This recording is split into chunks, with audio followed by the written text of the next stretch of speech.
Mr. Chairman. Good morning. Good morning, Mr. Chairman. Good morning, council members. I'm Muriel Bowser. I'm the mayor of Washington, D.C., and I'm pleased to be with members of my administration to present my 12th balanced budget.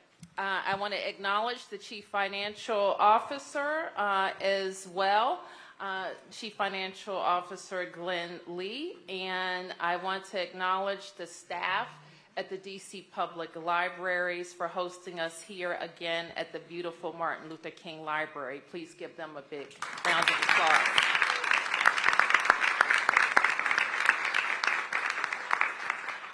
I am joined by City Administrator Kevin Donahue, Budget Director and Deputy City Administrator Jenny Reed. And I just want to also acknowledge that both Kevin and Jenny are now the district's longest serving city administrator and budget director. So give them a big round of applause.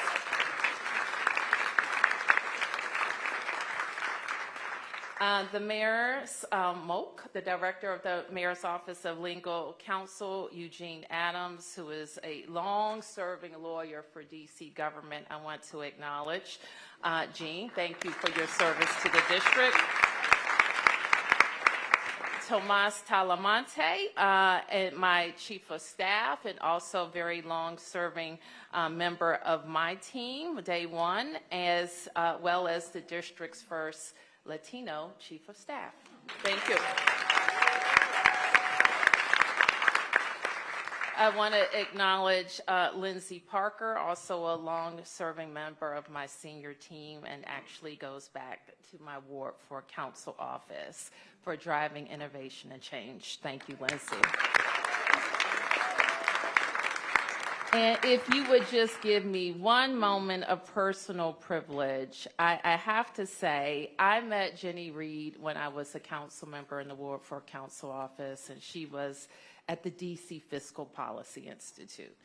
She gave me the best budget presentation I had ever heard from an advocating at the budget. And I said, I got to get that girl on my team. And I made her my deputy budget director when I became mayor. And I will say that Jenny has just been an outstanding public servant. She knows these budgets inside and out. She has my complete trust.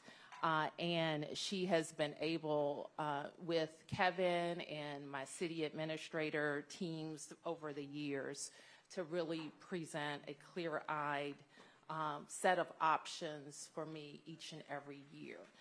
So we go into this 12th year highlighting, and I asked Kevin, and I want to thank Kevin and our performance team for always visualizing what's in my head and getting it out. And so thank you, Kevin, for your leadership, your command of the data, and helping us have a longer than normal conversation, but a very serious conversation about our economy and looking back and looking forward and this year's budget.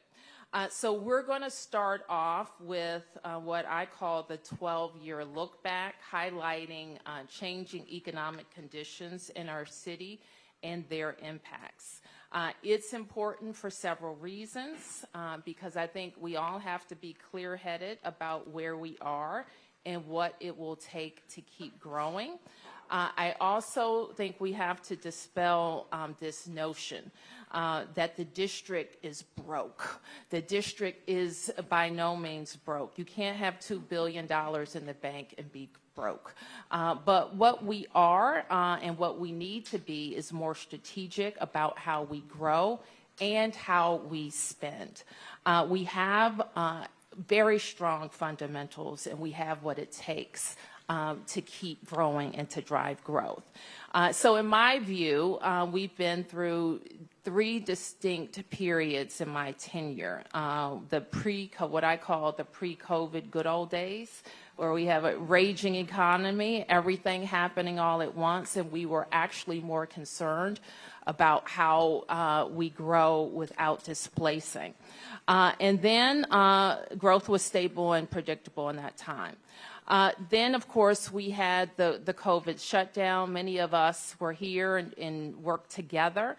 We banded together. We saved lives. We saved businesses. We got a huge amount of federal dollars, and we were able to do things, in some cases, things that we hadn't been able to do before. We experienced some back and forth during that time, some whiplash, but we were still growing. And now we are in our solidly post-COVID shift. We have used all of the federal dollars that came in during COVID. We are adjusting to what DOGE has done to our workforce and commercial corridors. And once again, we're navigating it together, and we're still growing. We're still growing. But now I challenge all of us to think about how we continue to do the things that we want to do, the investments that we want to make with more constrained growth, and how we take the bull by the horns to drive future growth. And so that's what we want to spend a few minutes talking about in the look back, and then we will move into the more traditional presentation of the 27 budget. And let me turn to Kevin to begin that. Okay, thank you all. How's my audio? I don't hear myself. Okay, is it on now? Yes. Okay, so I'll try to visually say what slides I'm on. Oh, we have it over here. We're going to go through these quickly. So the budget we're giving you, there'll be a lot of discussion about reductions and choices. Context matters too, and that's what this slide run is meant to convey. In this first one, we highlighted the theme quite bluntly that we have grown as a city, we are still growing, and the question that's posed to all of us is how do we grow from here? So the mayor talked about 3 eras that are going to be visually represented on the slides as we walk through them. We also have 3 budget covers that we've had from 2019, 2021, and 2025. And that is meant as we walk through this to show how these different eras have affected our choices and what it means to be a growing economy. I'm going to walk through a few economic indicators that are often associated or correlated with growth of our revenues. The first one here, you see population and job growth. And you see it growing consistently in tandem with each other through the first period. It disrupted in the pandemic with population and jobs declining, but population rebounding faster than jobs does. The composition of both also changed. We are still federally anchored from a job standpoint, but we know we have to diversify. Our population grew, but it grew the most among young people and seniors. So the composition of both our population and jobs have adjusted, and it's incumbent upon us to continue to think about how we have the jobs numbers go back up, and it's likely not to be what has traditionally driven our economy, which is federally associated jobs. On the next slide, you also see 2 lines. This one is median home price in the blue and median household income in the dark green. And you also see them going evenly with each other during the first period of time. One was disrupted by the pandemic, one was not. You see median household income going down and then recovering, but not as quickly as home prices go up. Now, home prices present 2 stories. One is that people still want to live in D.C. It is still a choice people are making, and is driving up the price of homes.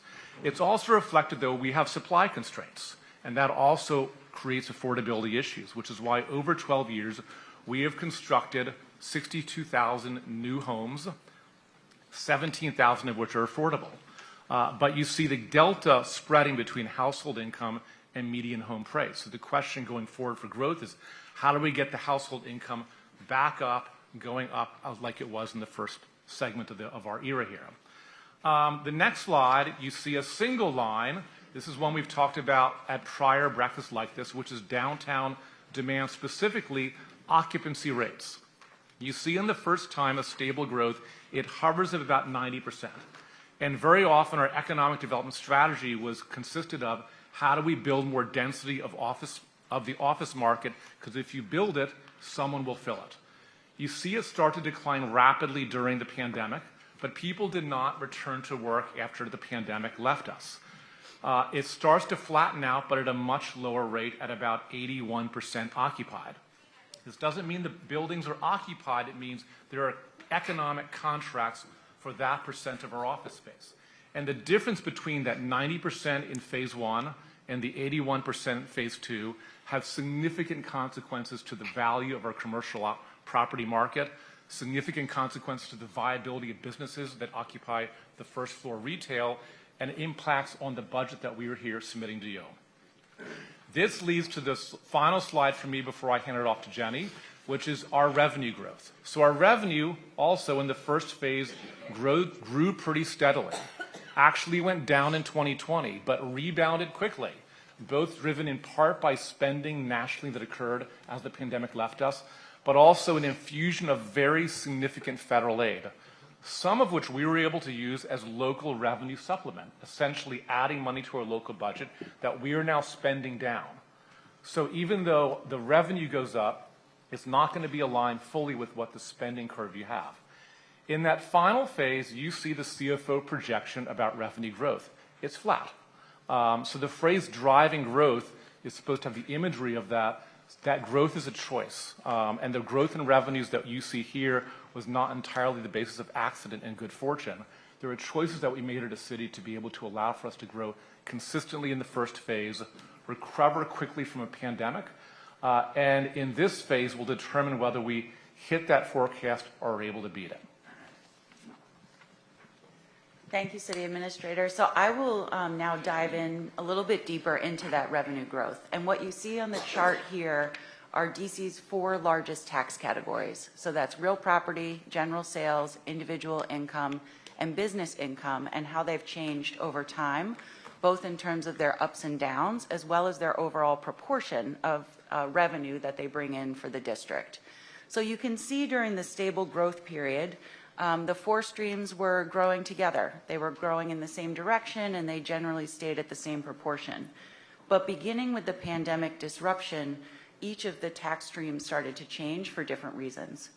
So first, for real property, we started to see it flatten due to the weak commercial office market. As you saw on the slide before, while our residential property tax has still stayed strong, the commercial market has significantly fallen, and as a result, property tax is now growing at a pretty flat pattern.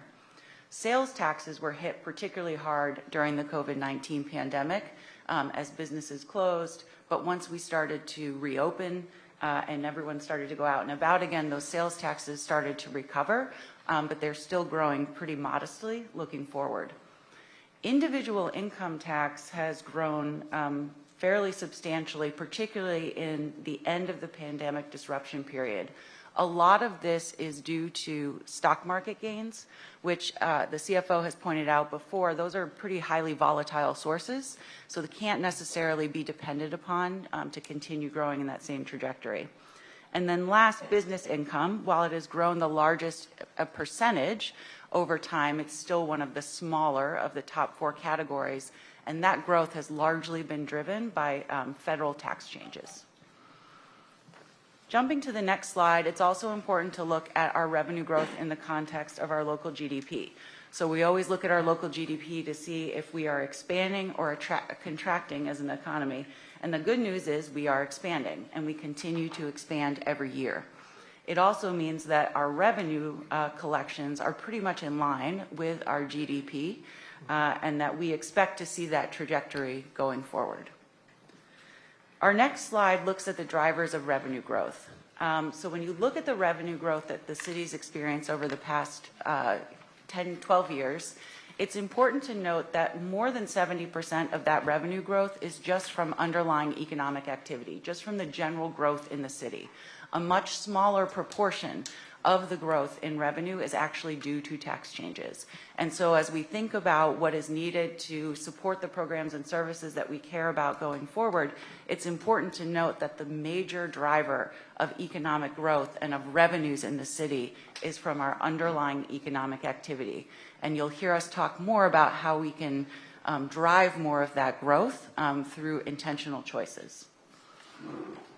Our next slide looks at our revenue performance.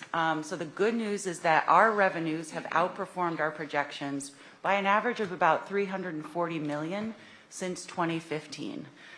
This means that DC will collect more revenues, even though our projections may show that we may collect a little bit less. And you can see even in last year, in fiscal year 25, we collected $409 million more than was projected at the time.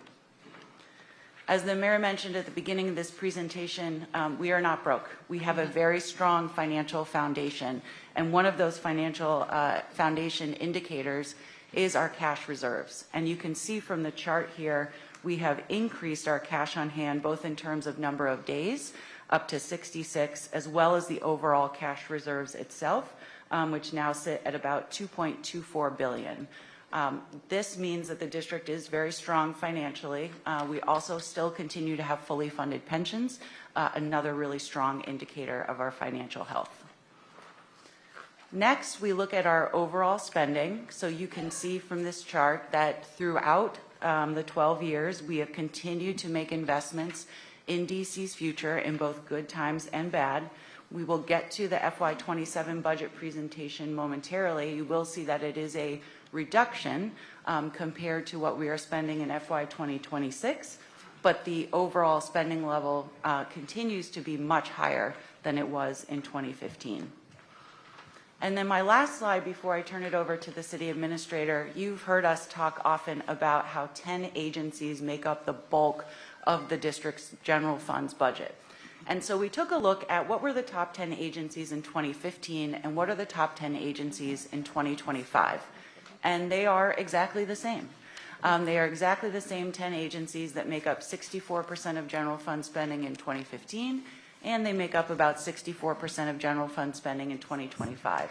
What has changed is the order in which those agencies appear as the top 10.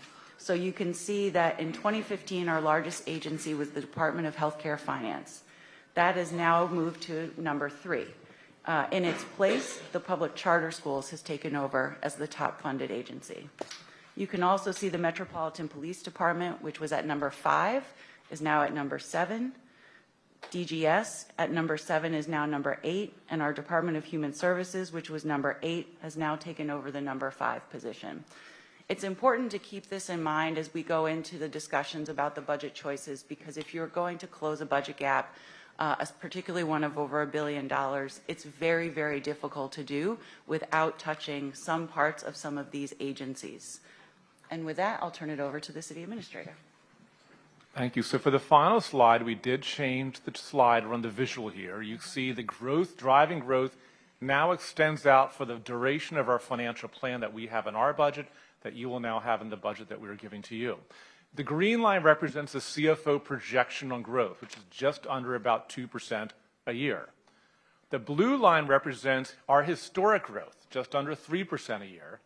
And then we put in this phrase stagnation, because while it's true that we've outperformed estimates by $340 million a year, that is not a given. If we were to extend that timeline back to the Great Recession, we have multiple years where we would have actually taken in less revenue than what was projected. So it is possible to both beat and fall short of the expectation. And the gaps between those lines is very important. That represents revenue for the budget. It represents programs that you choose to fund that our residents need. The difference between falling short of that estimate is additional cuts. And the question is, where does inflation reside within that one?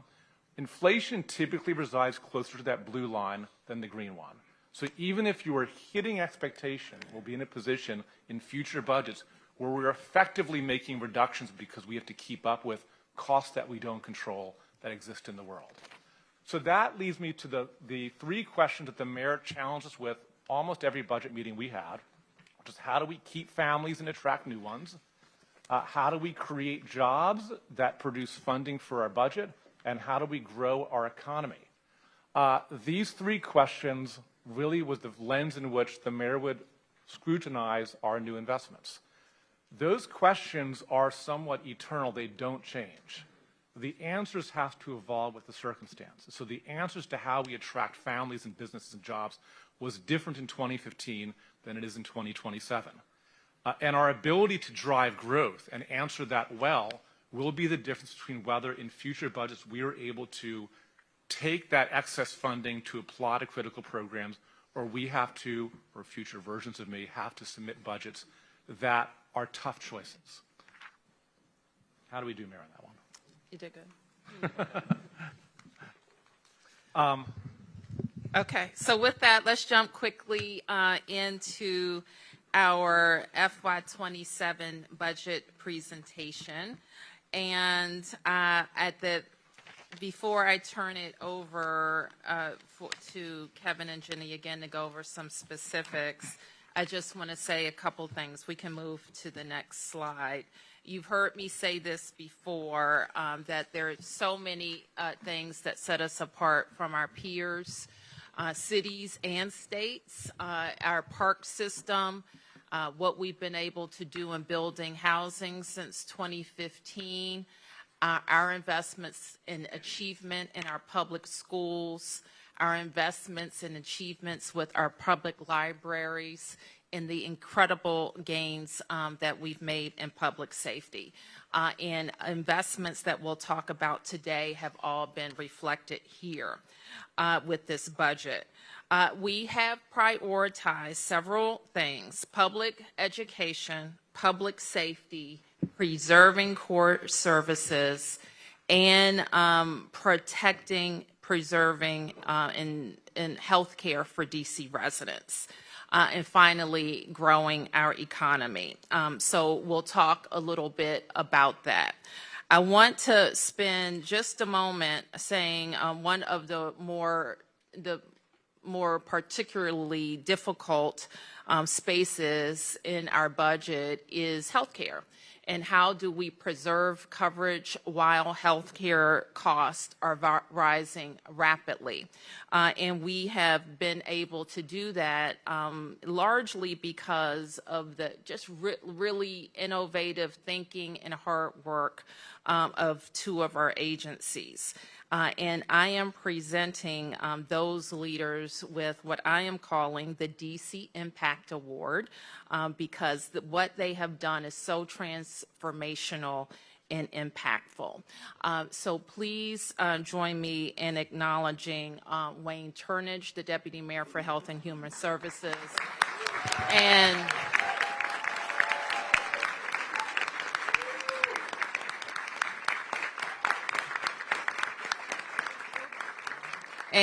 Mila Kaufman of the HBS.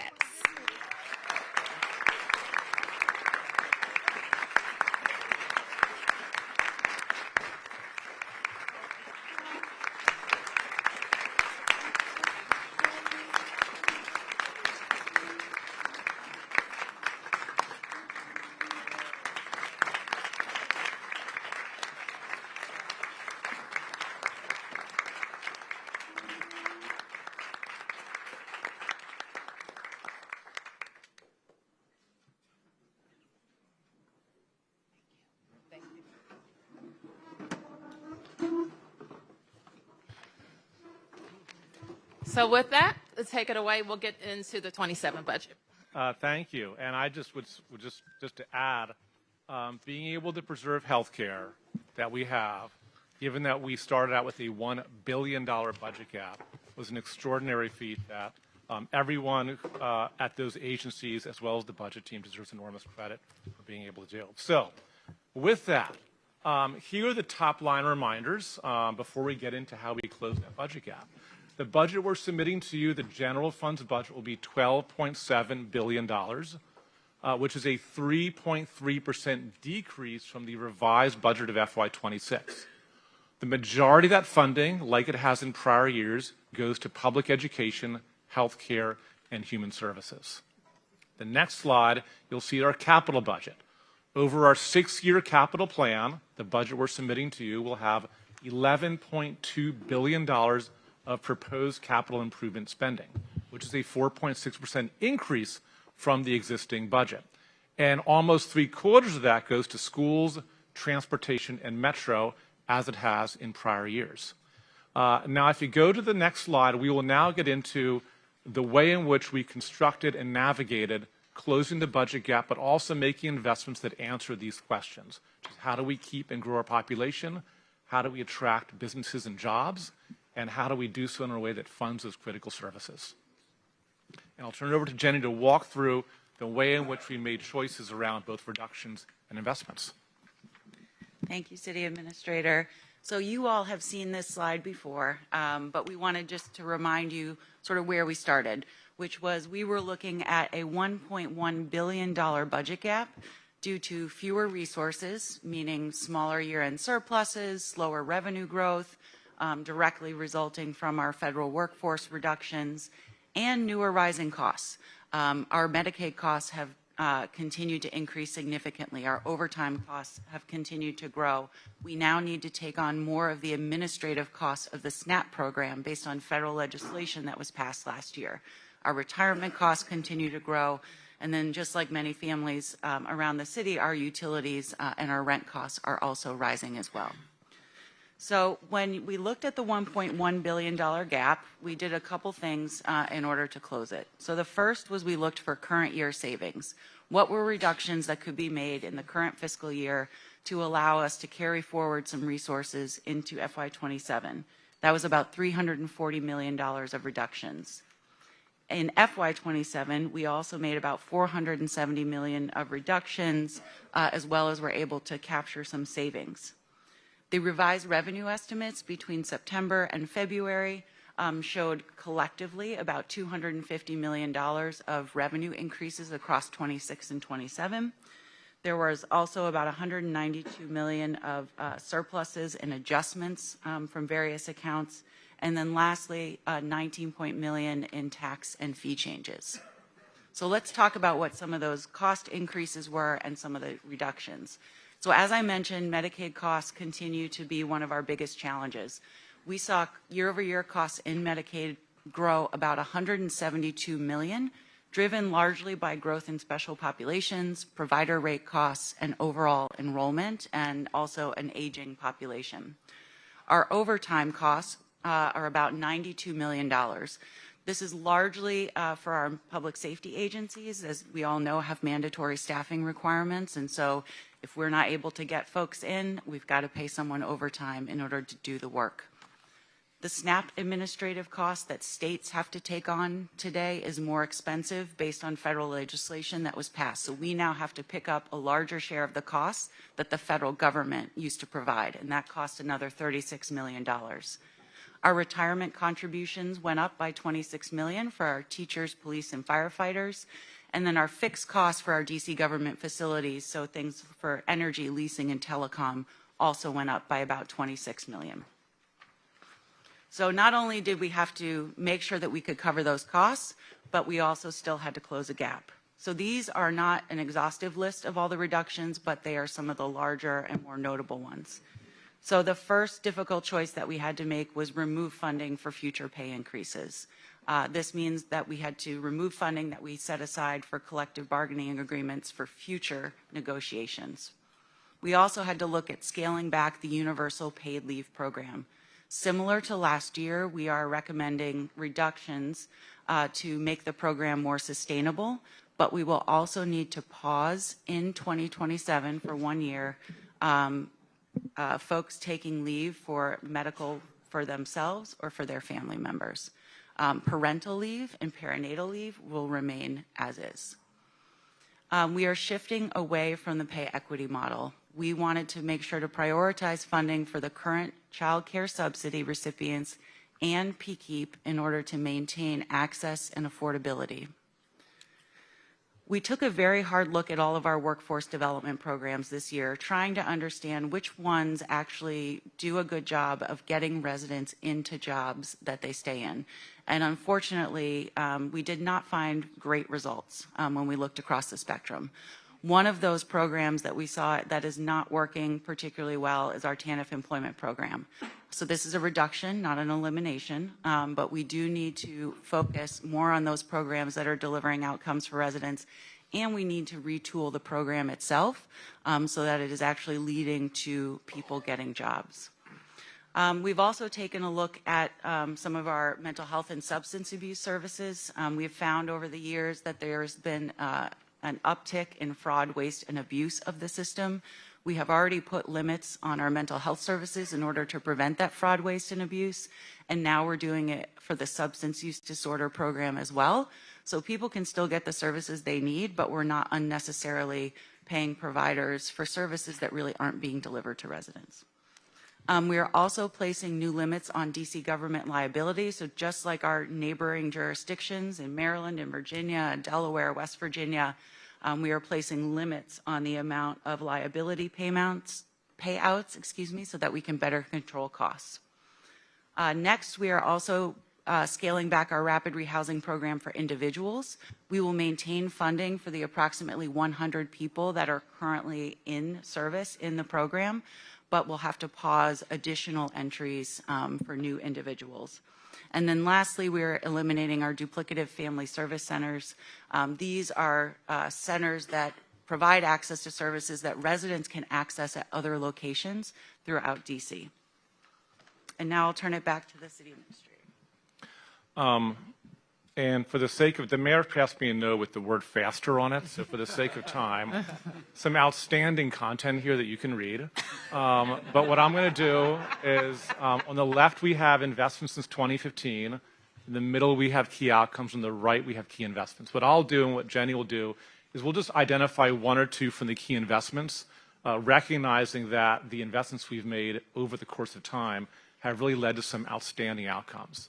For the education slide for FY27, what I'll highlight is a CIP that will continue to fund the modernizations of schools at the pace and expectation that people expect, as well as doubling down on what we know works, which is high-impact tutoring. What the deputy mayor mentioned to me the other day, that studies have shown that for those who go through the whole program, they get the equivalent of 59 additional days of instructional time through this program that is only $3 million. So we're being able to keep and sustain funding for that program in addition to increasing that funding formula by 2.5%. If you go to the next slide, I know there'll be a lot of interest and focus on childcare, so we have a slide focused on it. Most of our childcare funding is in the backbone of our system, which is through DCPS and the charter sector for universal pre-K. Our priority in the budget was trying to make sure we were able to fund the child care subsidy at their current level of enrollment, which does include a waiting list, as well as preserving those slots in the P-KEEP program. And while we did remove the pay equity fund from the budget, we kept the portion that goes to health care premiums for child care workers at the existing level of $12 million. Going to the next slide for public safety. In public safety, we will be maintaining the core services and funding levels that all of our departments need to be able to maintain their staffing thresholds. I do want to pause, as I promised I would just talk about the right-hand box here, but just on the middle is that the investments we've made, the choices we made legislatively, have driven crime down to historically low levels. As I stand here today, we're at the exactly 100th day of the year. We have had 13 homicides. We had 2 occur in March, and that didn't even make it the safest month we've had this year. That would be January, where we had 1 homicide. And if you, as context, in 2023, a very hard year for us, we had as many shooting victims in the first 3 weeks of that year as we have had in the first 3 months of this year. So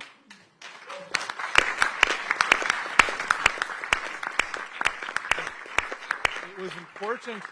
And the nice thing is that that does not always necessitate more investment. It does necessitate preserving what we've had. So most of the funding in public safety is how many can you hire, and we fund whether it's police, fire, OUC, DFS, at levels of staffing they need to do their work. We have a capital budget that maintains investments per schedule for our fire apparatus. And you'll see at the end of our 6-year CIP what will be the first availability payment for what will be a new jail that will be built by a private party, owned fully by us, operated by us. But the availability payment is sort of like a lease for a new facility at the last year of our 6-year CIP for a jail that would be constructed over the course of that CIP. Thank you. So just a couple highlights on our economic resilience and inclusive opportunity. So since 2015, the mayor has invested more than $3 billion to build or preserve affordable housing across the district and over $1 billion in economic development in Ward 8. That has led to the creation of more than 62,000 new units of housing, including 17,000 affordable units. And it's allowed us to transform the St. Elizabeth's East Campus as well as other neighborhoods across the city, including Walter Reed, The Wharf, McMillan, Skyland, and others. For FY27, we are investing $110 million to continue to unlock economic development opportunity at Hill East, Fletcher Johnson, and Poplar Point. We are investing $320 million for transportation improvements around the RFK campus to improve access for pedestrians, cyclists, and drivers. $14 million to continue to attract businesses and diversify our economy through the Vitality Fund and Tech Ecosystem Fund. And then, as was announced yesterday by the mayor, $1 million to help Children's Hospital find a new home here in the district. In Health and Human Services, one of the first big efforts from the mayor was to replace the DC General Shelter with smaller, more dignified short-term family housing across the city with an $160 million investment. We also invested $434 million to build the Cedar Hill Hospital Center in Ward 8. This has led us to drive down family homelessness by more than 61%. And we've helped more than 8,200 seniors age in place through the Safe at Home program. The FY27 budget includes $2 million to convert SNAP recipients to chip cards to help better protect them against stolen benefits. It includes the $9 million to add the dental and vision benefits for the basic health plan and Alliance recipients, and $25 million to acquire a third bridge housing site along with operating funds at the Department of Human Services.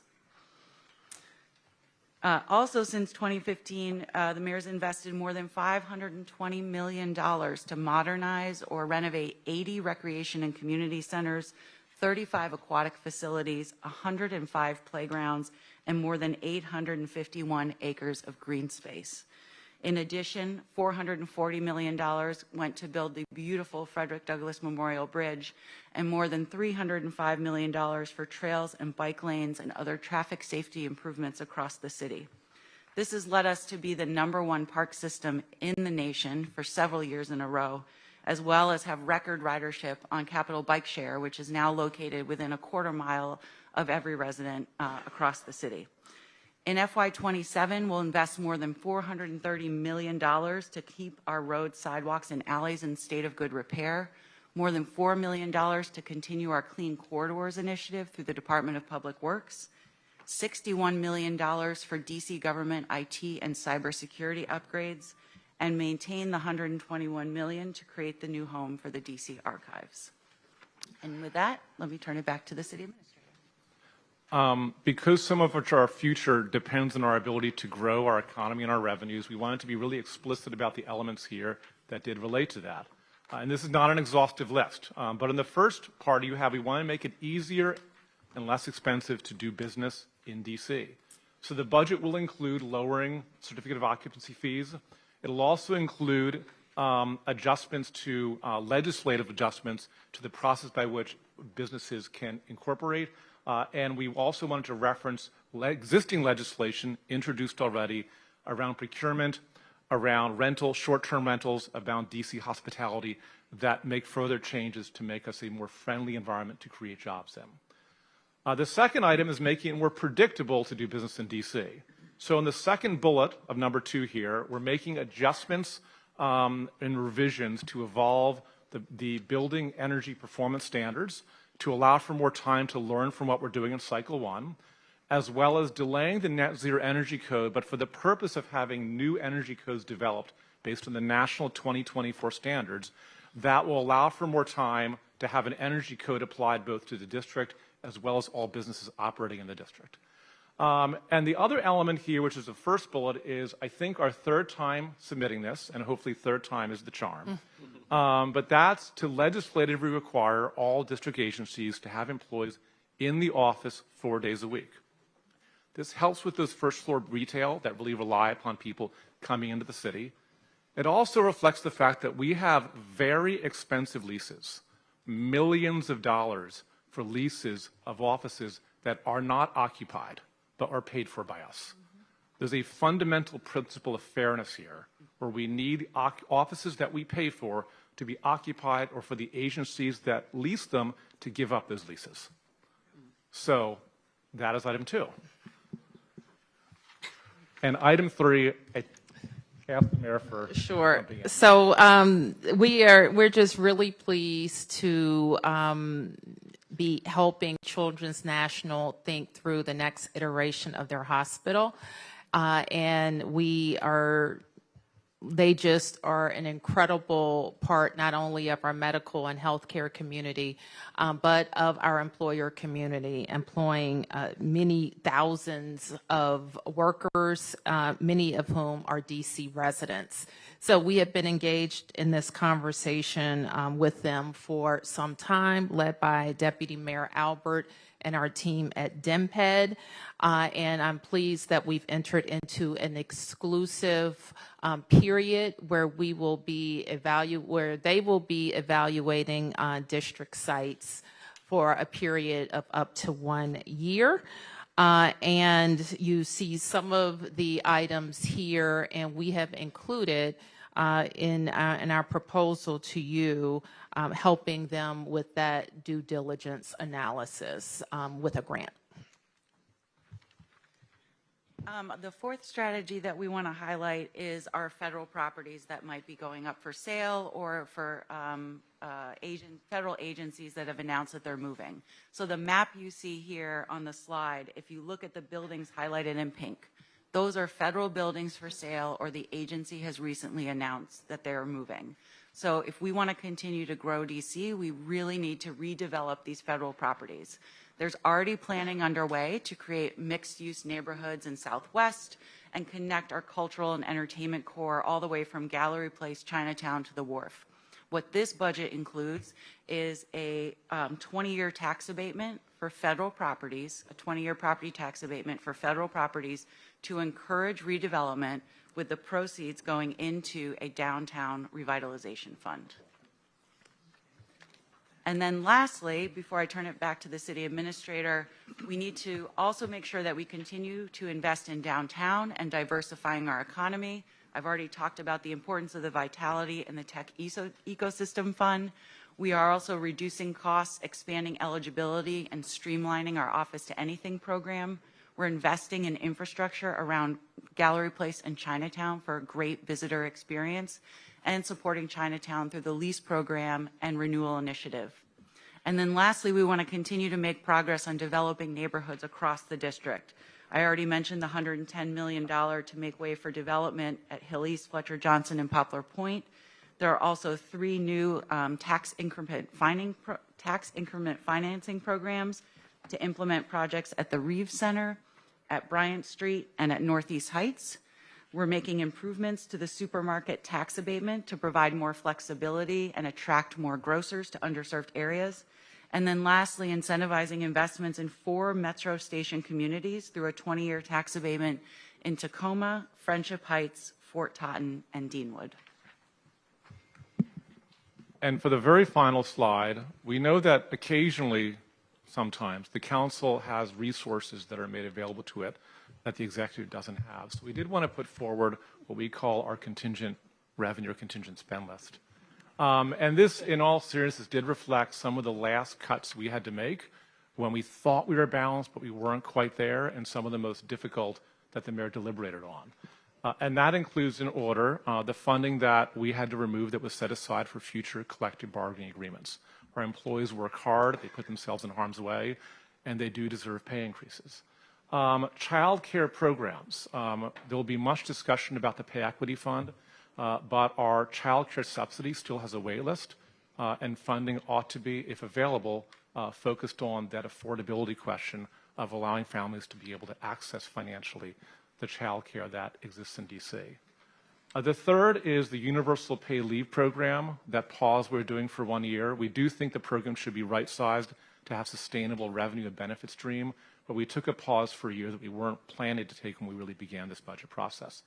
And finally, the Housing Production Trust Fund that the mayor has put at $100 million will not be at $100 million in this budget, but will reflect the tax revenue that is generated focused on this fund, which is about $50 million. That has been vital to having our supply of housing and affordable housing increase. And thank you so much. Thank you. Well done. Well done. Well presented. Good budget.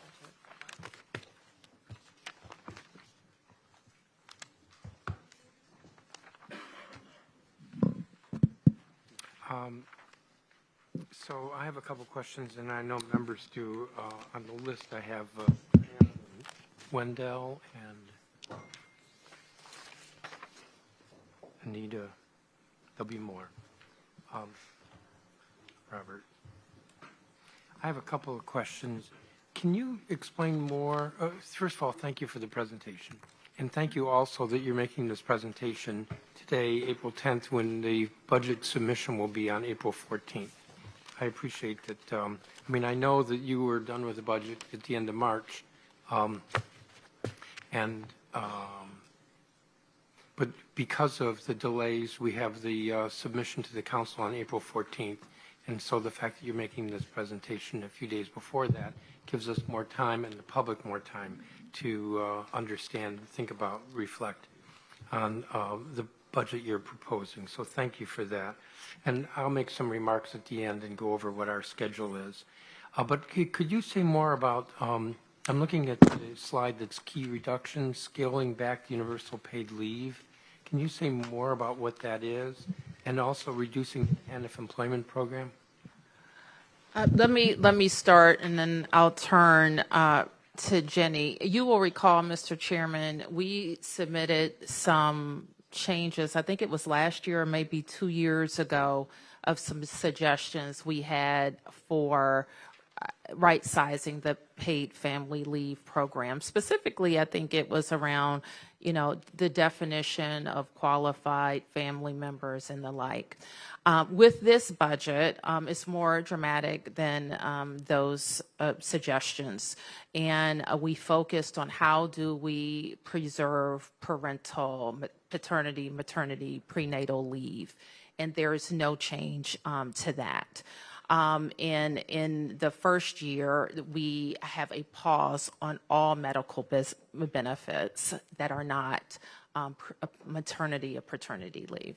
And then in the next year, it goes back to the status quo. But what we suggest that the council consider in any change, in any reforms to paid family leave, that the program really needs to be right-sized to account for our slower growth. We have some suggestions to do that.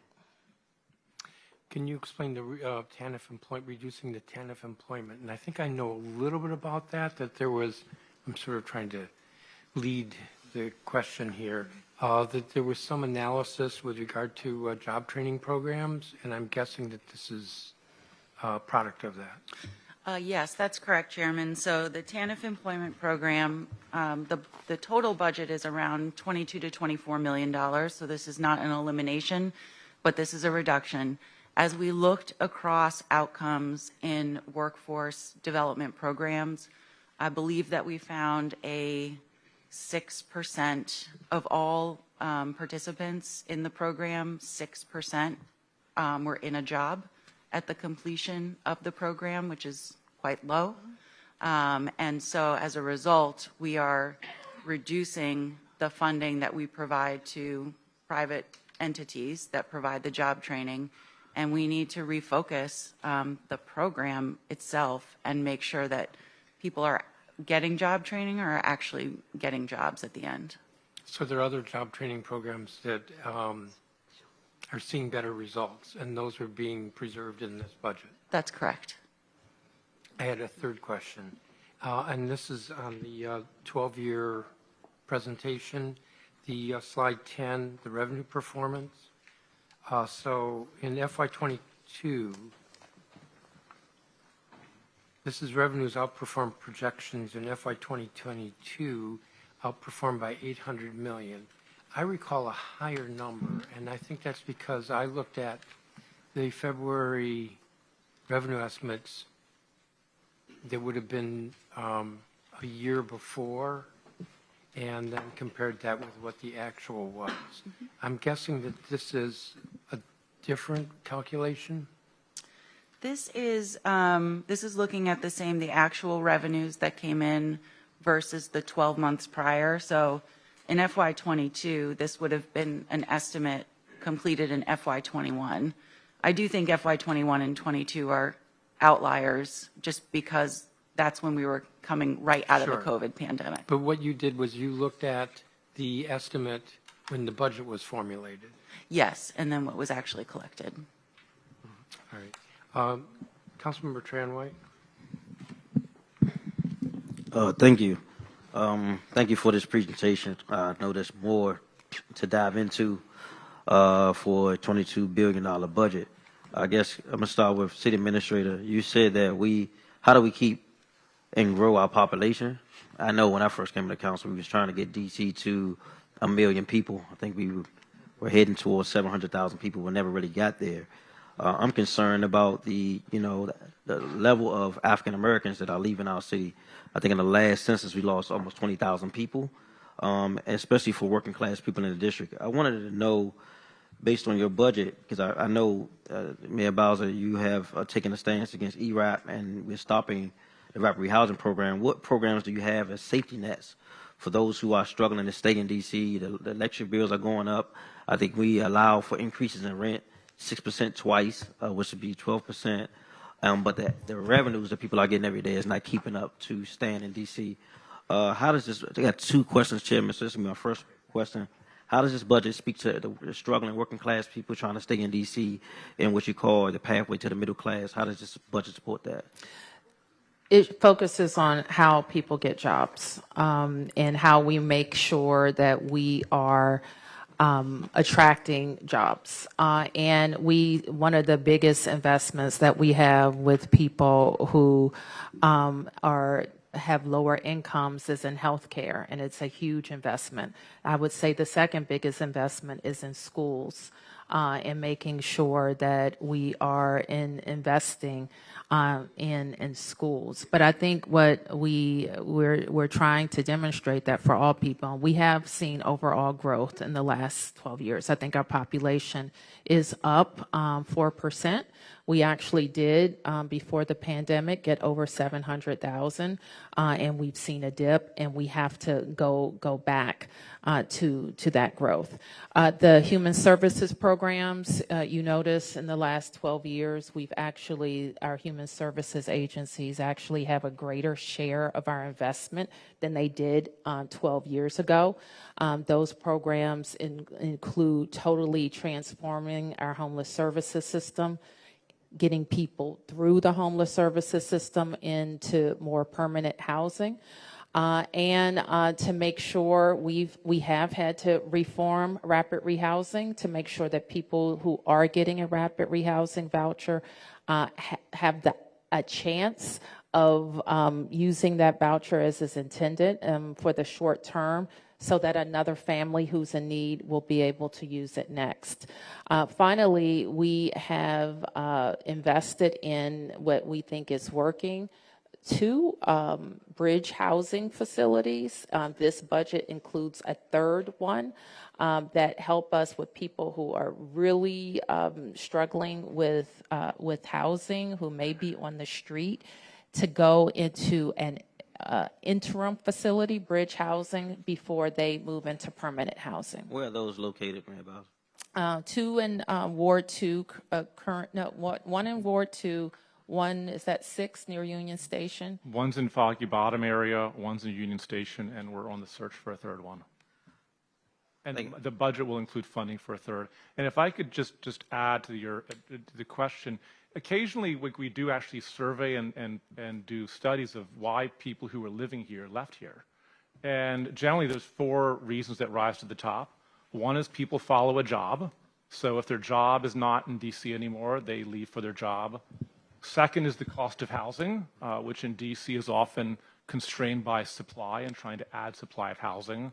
A third is confidence in the school system. This is a place they want to raise children.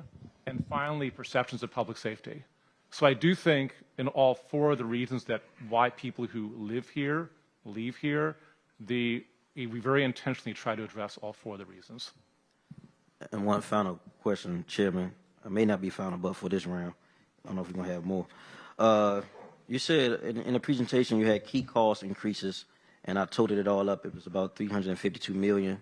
Not saying it's all, but I'm just looking at that in comparison to key reductions, which totals to $315 million. On February the 10th, there was a presentation you gave us, and you listed some of the potential reductions. What's the difference in that reduction plan versus this reduction plan?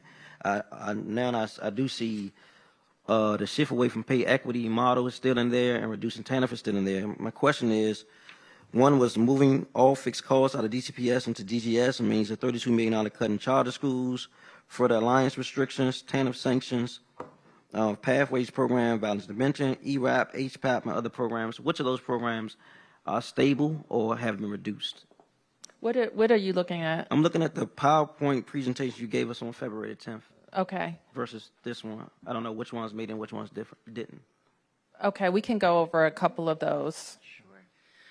So I think, Councilmember, I heard you mention ERAP. ERAP is funded at $7 million of recurring funds, which is the baseline. I think you also mentioned HPAP, which is funded at about $21 million, which is consistent with funding in FY26. I'm sorry, could you repeat any of the? Yeah, it's on your PowerPoint. Moving fixed costs from DCPS into DGS. It says means $32 million cut in charter schools. So the presentation that was given back in February was based on the budget that was passed last year. And so when we begin the formulation process for the new budget, we start all over again, right? We take that as a framework, but we look at what are the resources that we have, what are the needs that we have, what are the costs that we have. So the presentation that we're giving today is the one that is in place and proposed for FY27. So did this changes happen or did this changes happen or didn't they happen? So those changes, some of them could have happened, and I'm happy to follow up with you and walk through them individually, but that was last year's budget. This year's budget has been reconstructed. This was for FY27. Based on last year's budget that was passed. I digress, Chairman. Thank you. You said ERAP is at $7 million? Yes. And how does that compare with FY26? I believe FY26 had some one-time funding. I'll get the number for you. So it was maybe a little bit more. Yes, but I'll get the actual number. Councilmember Felder? Thank you, Mr. Chairman. First and foremost, Mayor Bowser, before I get into my questions, I think it's very appropriate to say 12 years of bold, transformative, and innovative leadership. You and your senior leadership, as well as your staff members, truly deserve a round of applause. And I want you to take that before. Thank you.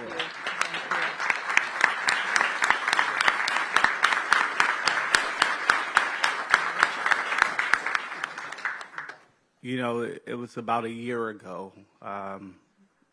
Recently was elected on the council, and I was trying to figure things out, but I reflected back on one of our prior conversations. And I said, Mayor Bowser, Ward 7 really needs help. As the new council member, I have a lot of energy. I believe it's Ward 7 time. And you look me in my eyes and you said, Councilmember Felder, I got you. And last year, your budget priorities reflect that. This year, your budget priorities reflect that. And I just want to commend you on that, first and foremost. Looking at the decrease in operating costs by 3.3%, what that showed me is that, hey, we got to make some tough decisions. We're scaling back our operating expenses. However, on the flip side, we want to make sure that we continue to grow our economy, which is why we think it's important to invest more into capital projects, things that will grow our economy and generate the revenue that will really fund the supportive services, especially in Ward 7, that are desperately deserved. I want to commend you on your investments in Danewood, Northeast Heights, RFK, obviously, HIPS, which is very important to me as well. Hill East, Fletcher Johnson, and your investments around RFK that will benefit both Ward 6 and 7 investments as well.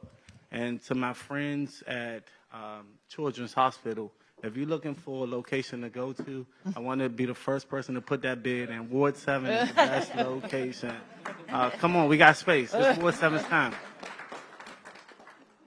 Now, I do have two questions. And Director Reed or City Administrator Donahue, you can answer this question, and Councilmember White kind of alluded to this initially, but could you walk me through what was your thinking to scale back the rapid rehousing program?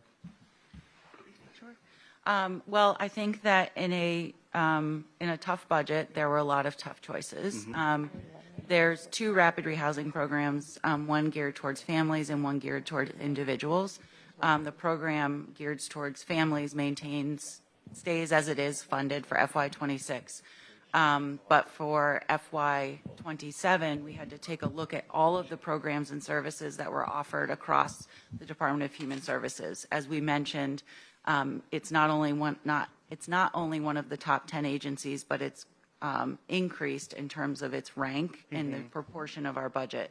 And so we looked at ways that we always try to approach first and foremost with not taking away something that someone has, right? That's what we try to do. We weren't able to do that all throughout this budget. But we did look at what was the utilization in that program, made sure that we matched to the number of people that are currently enrolled. If someone exits the program, there is the ability for someone else to come in, but they would have to exit the program for that to happen. Copy. Can I just to add one thing? There's a really outstanding flow of what families come into homeless services that I think maybe at the hearing you should all go through. The most families that present as homeless don't end up in either the short-term family housing or rapid rehousing. We didn't exit people for like 3 years during the pandemic and afterwards, which is why we had this massive cost base that we had to get ourselves out from under.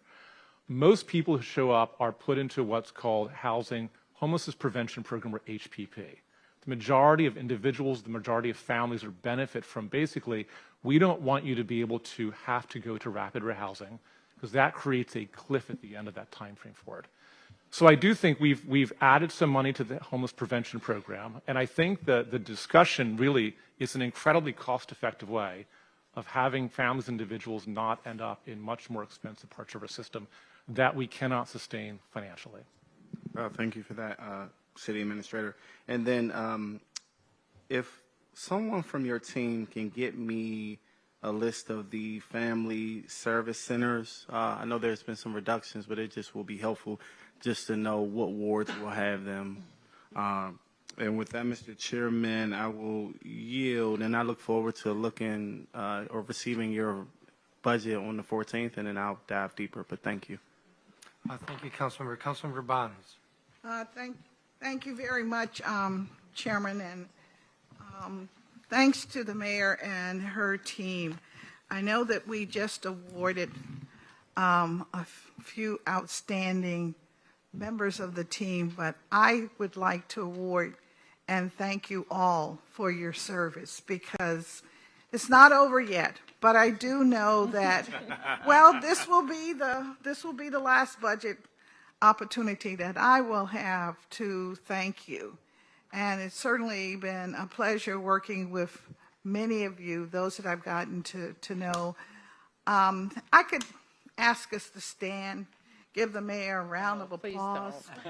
You know, but she gets embarrassed behind all of that. But it's been tremendous. And I tell people wherever I go that she carries all of us on her back. When she goes over to, on the other side of 16th Street, 15th Street, White House. Anyway, I appreciate that so very much. And I just really wanted to say that now that we're able to extend accolades. But I really wanted to ask a couple of questions this morning. And I'll start with the most recent I guess, subject matter we were talking about, and that is, I'd like to know the number and how we are moving our residents off of TANF and off of SNAP. Is that occurring, or are we stagnant? Because we talk about the expenditure of our budget, and we talk about our need to look after those that are most in need first and foremost. And I'm just curious, as we also talk about, you know, the racial component of our community and how one group is going down in population, another may be moving up. And it just makes me wonder, are we at a point where we can really show that we're moving people out of poverty? And I suspect not, because more are falling into poverty.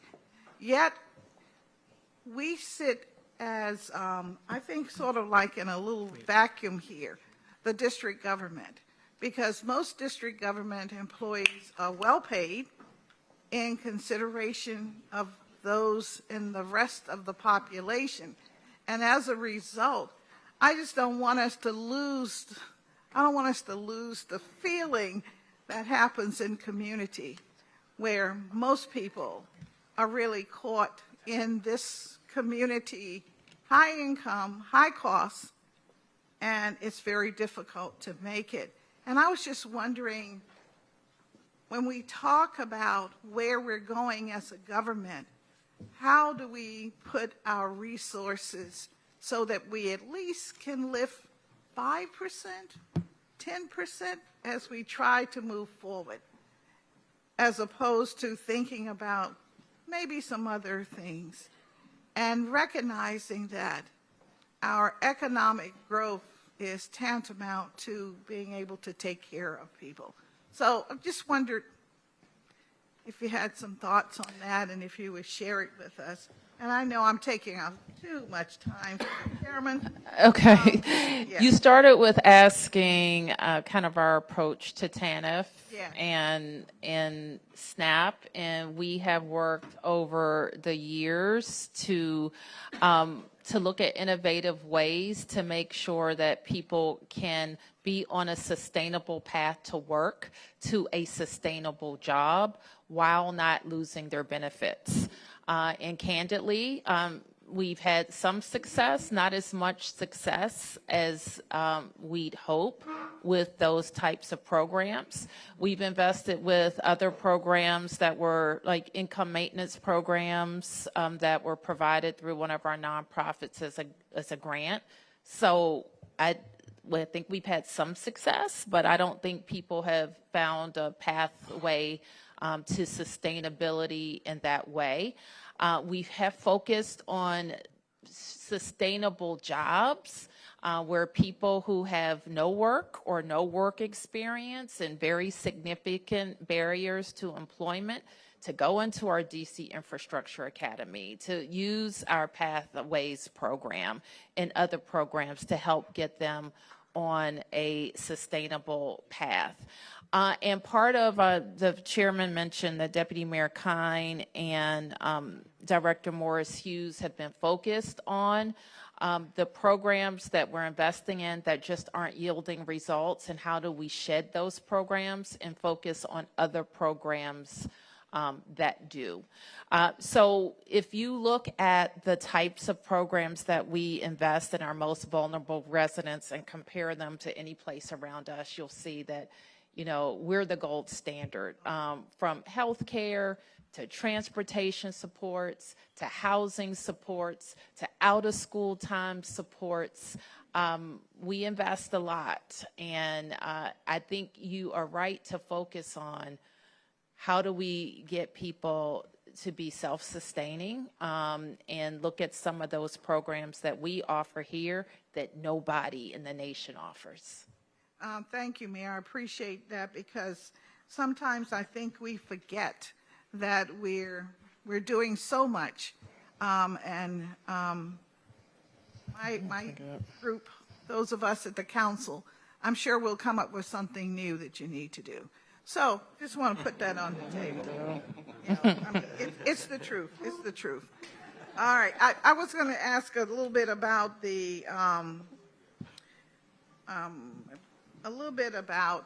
our workforce and how our workforce, that majority but almost 3/4 of our workforce are unionized and exist through the collective bargaining process. And they have enjoyed, increases on a pretty regular basis. But then there are the 10,000 regulars that have not had really an opportunity to grow their income.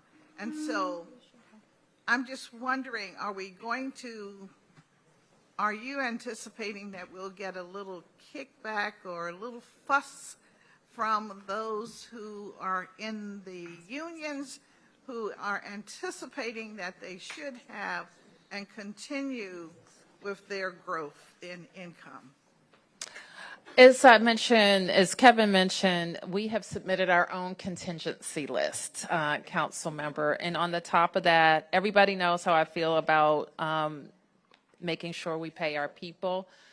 Even in the kind of the worst and throes of the COVID pandemic, we didn't lay anybody off and nobody missed a paycheck. And I'm proud of that.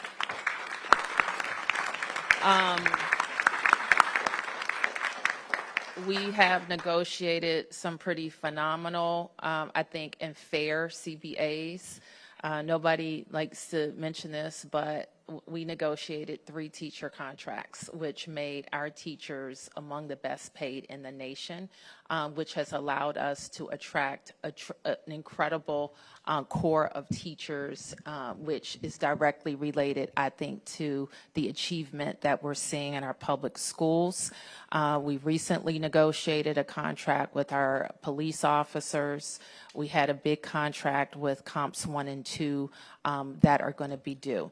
So if you're asking me, the answer is yes. I think we need to, as soon as we are able, make sure that we can have an orderly process by which to get to those raises. But I emphasize that we have had very little job loss and no missed pay checks to our staff who show up, and they've showed up in some very tough conditions, and we want to continue to invest in them.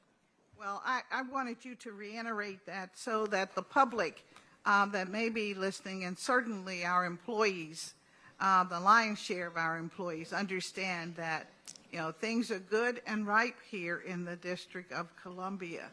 And the expectation is that you will continue to be an integral part of our government, and without, too much, dismay. So I'll stop here. But that's where my thinking is. Thank you, Councilmember Bonds. Councilmember Robert White. Thank you, Chairman. Mayor, thank you to you and your team. Thank you. It has been a lively dozen years, and want to thank you and your team for a tremendous amount of work over that time. And look forward to working on this final budget with you. I want to focus on 2 things, and I'll move quickly. The first is employment. Second is housing. Looking at the significant increase in overtime spending, $92 million, why offset these cuts to the operating budget to agencies and programs rather than addressing this through reserves?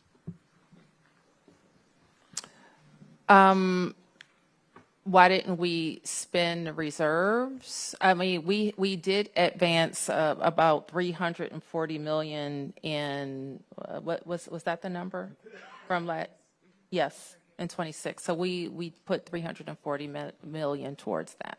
Okay, that has been repaid, or when? It shows up in 27. That's of reductions we're making this fiscal year that we're rolling into next fiscal years, helping to bridge the gap. We did not tap into any reserves for the purpose of overtime because that was not an option made available. We had to find overtime targets within the construction of the overall general funds budget. Oh, I get your question now. We have used before contingent reserves. I think the CFO has ruled that ineligible and would not certify such an expenditure. Okay. Is that accurate? We can't use the reserves for to address the overtime increase in overtime spending? On an ongoing basis? No, I hope these won't be on an ongoing basis. We got a lot of unemployed Clearly, we federal have a employees. pattern of using contingency reserve for unanticipated expenses during a fiscal year. As you know, federal law requires that it's paid back. Right. We are trying to limit how that is used, but in general, it for clearly unanticipated expenses, like a dramatic surge in a particular program area, it is used for that purpose. But again, it has to be paid back within a year and a half, roughly, per federal law.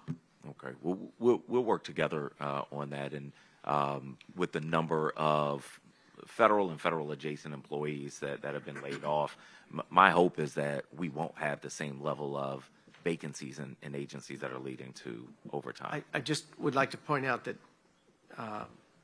I think those are different issues. Having sustainable commitments of resources to pay for ongoing positions in employment is a different matter than a surge in overtime for a short period of time. And I guess I'm not sure if I'm answering your question correctly, so I look forward to the dialogue moving forward. Okay. I think there are two conversations here. So I think the question you're answering is, can contingency reserves be used to cover unforeseen overtime costs? And I think the question you're asking is, given the roughly $92 million in being budgeted for overtime, could we budget that by drawing from one of the reserves? Mostly. My recollection of the mayor's presentation was that a lot of the $92 million in overtime is coming because we have vacancies in agencies. Those vacancies will not be permanent,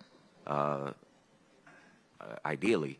So can we, whatever portion of that is coming from vacancies, overtime spending driven by vacancies, can we cover that with By reserves? budgeting from reserves. That's right. I think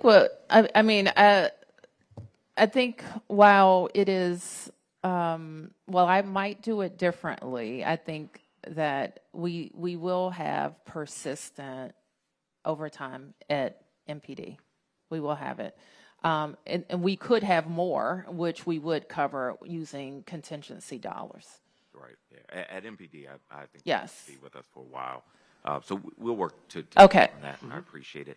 And still on the employment aspect, with the number of former federal employees and contractors that unfortunately lost their jobs in D.C., and permanent job opportunities at RFK, I'm thinking primarily hospitality.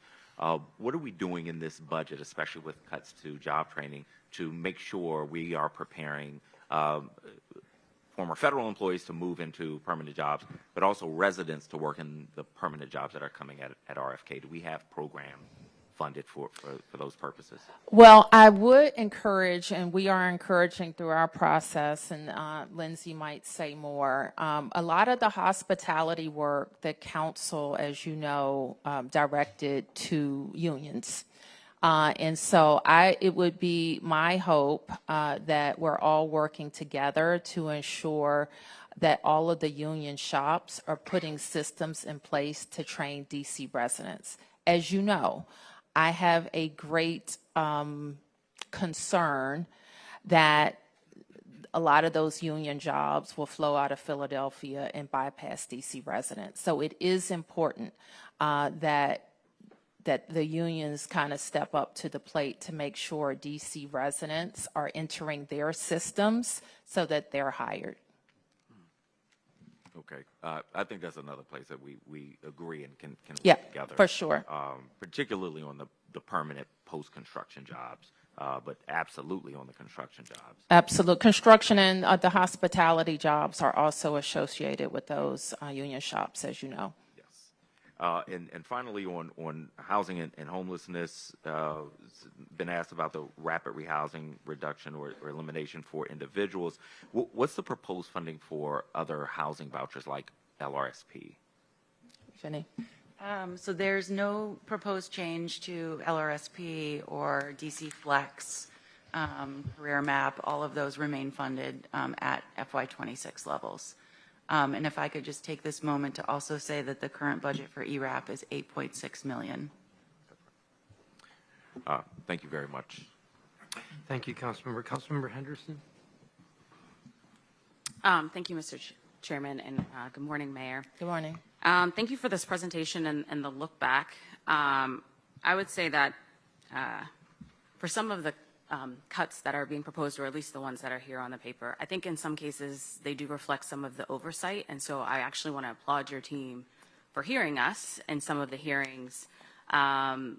We had a hearing on overtime. We talked about the need to budget it appropriately, given some of the staffing challenges that we had. The conversation around the TANF employment program, Chairman, that was at a hearing where we talked about the effective rate. It is 6%. We were $24 million on employment training programs, and we were only connecting 6%. And I had a conversation with Director Pierre around, like, either we rebidding these contracts or we got to do something different, because if it is going to become so important for people to have work in order to keep your health care, in order for you to keep your SNAP benefits, then we on the government side have to do a better job of connecting folks on that side. When it comes to the substance use disorder program, I don't want folks to get alarmed, but that also came out of oversight from Department of Healthcare Finance. We had some fraud cases. And so putting those guardrails are important. And so I want to applaud the team for responding in some of those ways to some of those things. I just want to ask a clarifying question about the Workforce Investment Fund. I know the slide says no future pay increases, and I'm wondering, does that include for contracts that are already in arbitration? It only includes contracts that are active, not any that are not active or in arbitration. So firefighters? Correct. Okay. I just, in terms of, I know you have your contingency list. I think this is super important. Teachers got their raise. I'm happy for them. Police got their raise. I'm happy for them. We need to take care of our firefighters as well. I've got psychologists at St. Elizabeth's Hospital, smaller bargaining unit, but we don't have psychologists at our psychiatric facility. That's a problem. So I'm sure I'll talk to colleagues more about those pieces as well. I just want to turn to healthcare really quickly because I know we're expensive. I say we because the whole cluster, we cost money, but ensuring that people have care takes care of our hospitals. It relieves the pressure that is there. Thank you for holding on to the Healthcare for Childcare program, which I think is one of the most innovative programs that we've put together that other states and jurisdictions have been looking at. Thank you for the vision and dental. I feel like I've been like banging this drumbeat, but vision and dental care is super, super, super important for our residents, and so for us to cover it there. I just want to give you an opportunity. It says continue for all current participants in terms of the Medicaid and Alliance piece. Does that mean that for the FY26 levels of what we're currently experiencing, or are there some other cuts there that we're not aware of? So Alliance is funded based on the current FY26 budget. So based on the parameters that are established today, continue into FY27. And then for Medicaid, there's no changes to what's currently funded in 26. Thank you. I look forward to further hearings when we get the documents. Thank you. Thank you, Councilmember. Councilmember Allen. Thank you very much. Thank you, Ms. Mayor, for the presentation and for going through a lot of the investments over the last 12 years. One does not need to have to agree with every single decision to be able to recognize the sheer amount of work that goes into this, the dedication from so many of yourself, your team, to put this together. So really appreciate the hard work that goes into this year in and year out. Thank you. I wanted to highlight one item. I just didn't want to get missed in all of this. You had it as a bullet point here. It was something that Councilor Felder and I thought was really important. When we talk about the RFK redevelopment, it's more than a stadium. It is 8,000 to 10,000 new residents, new neighbors, it's new businesses.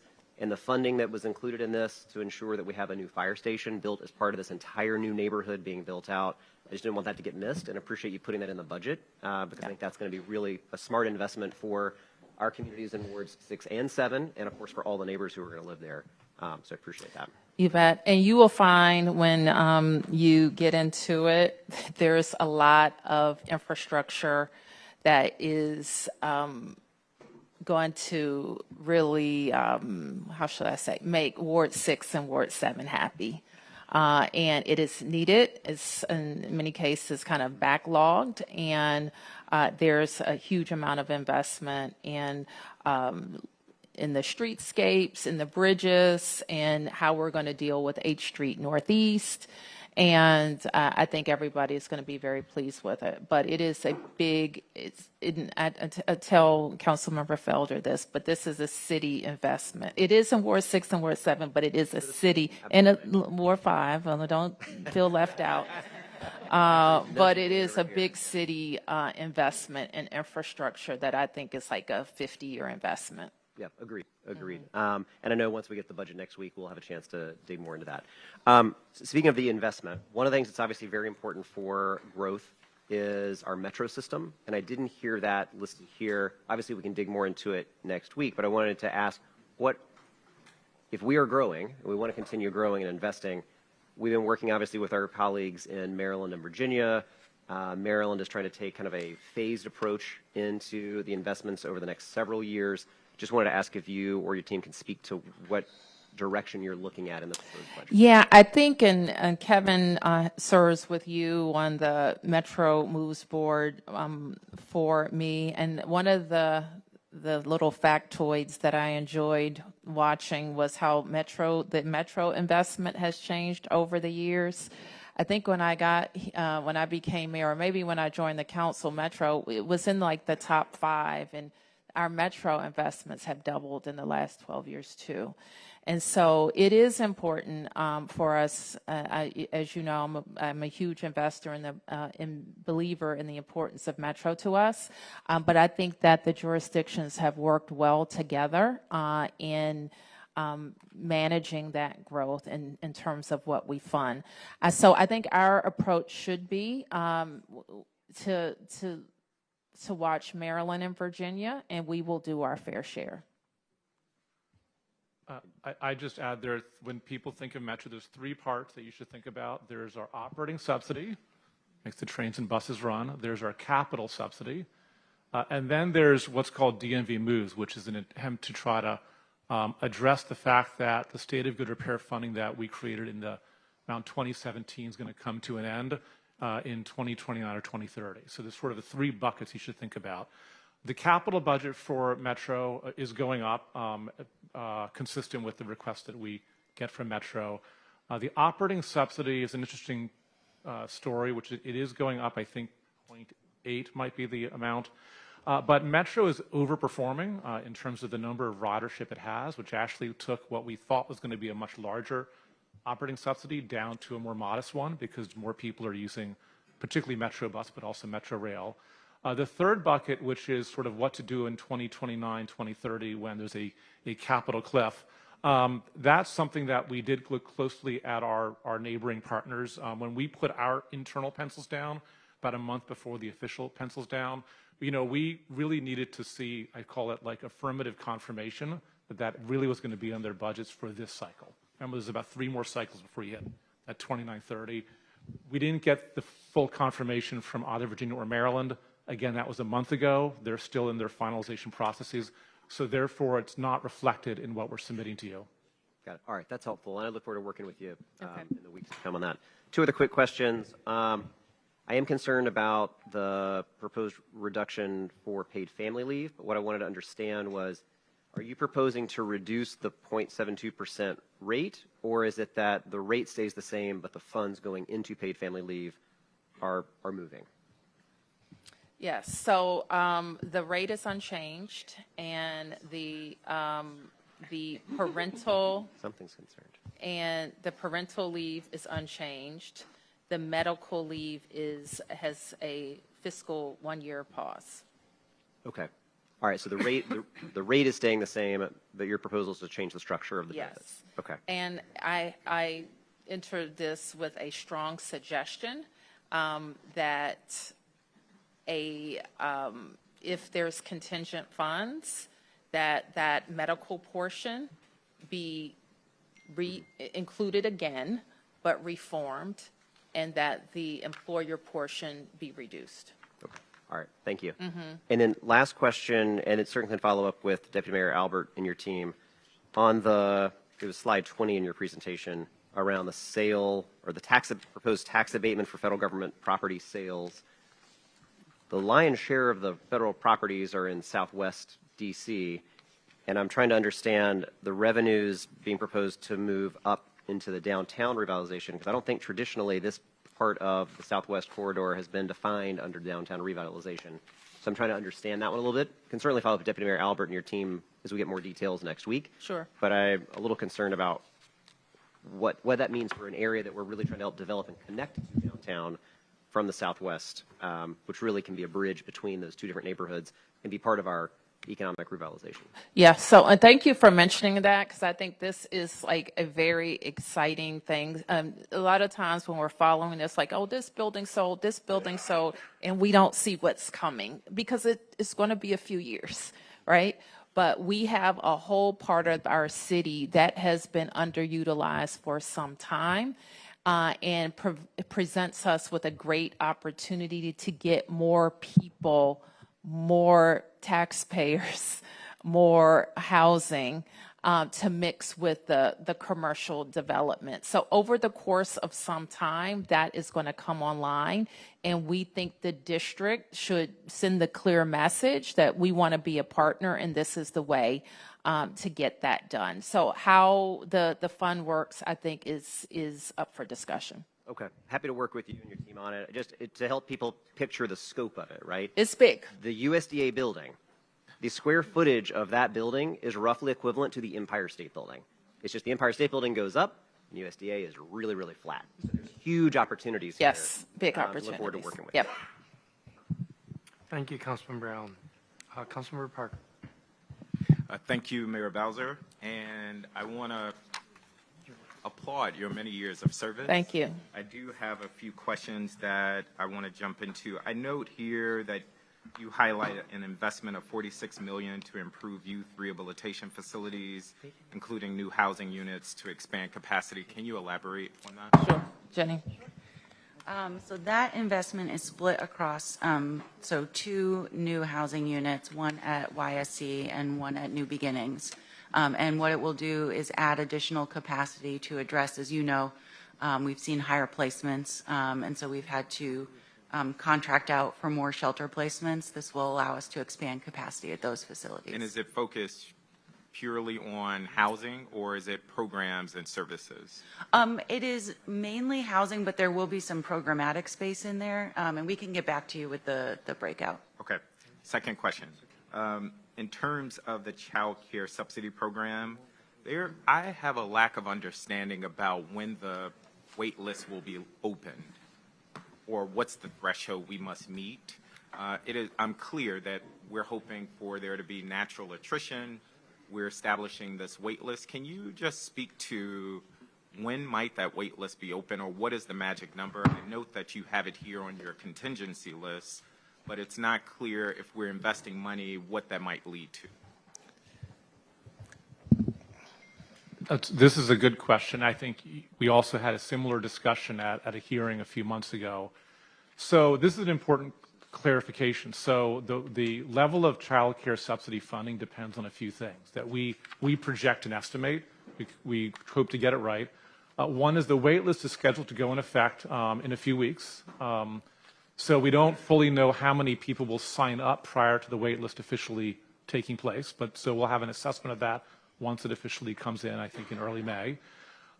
Then we have a funding level that we assume a certain level of attrition based on historic patterns. And maybe attrition stays consistent with that, maybe it's slower, maybe it's faster.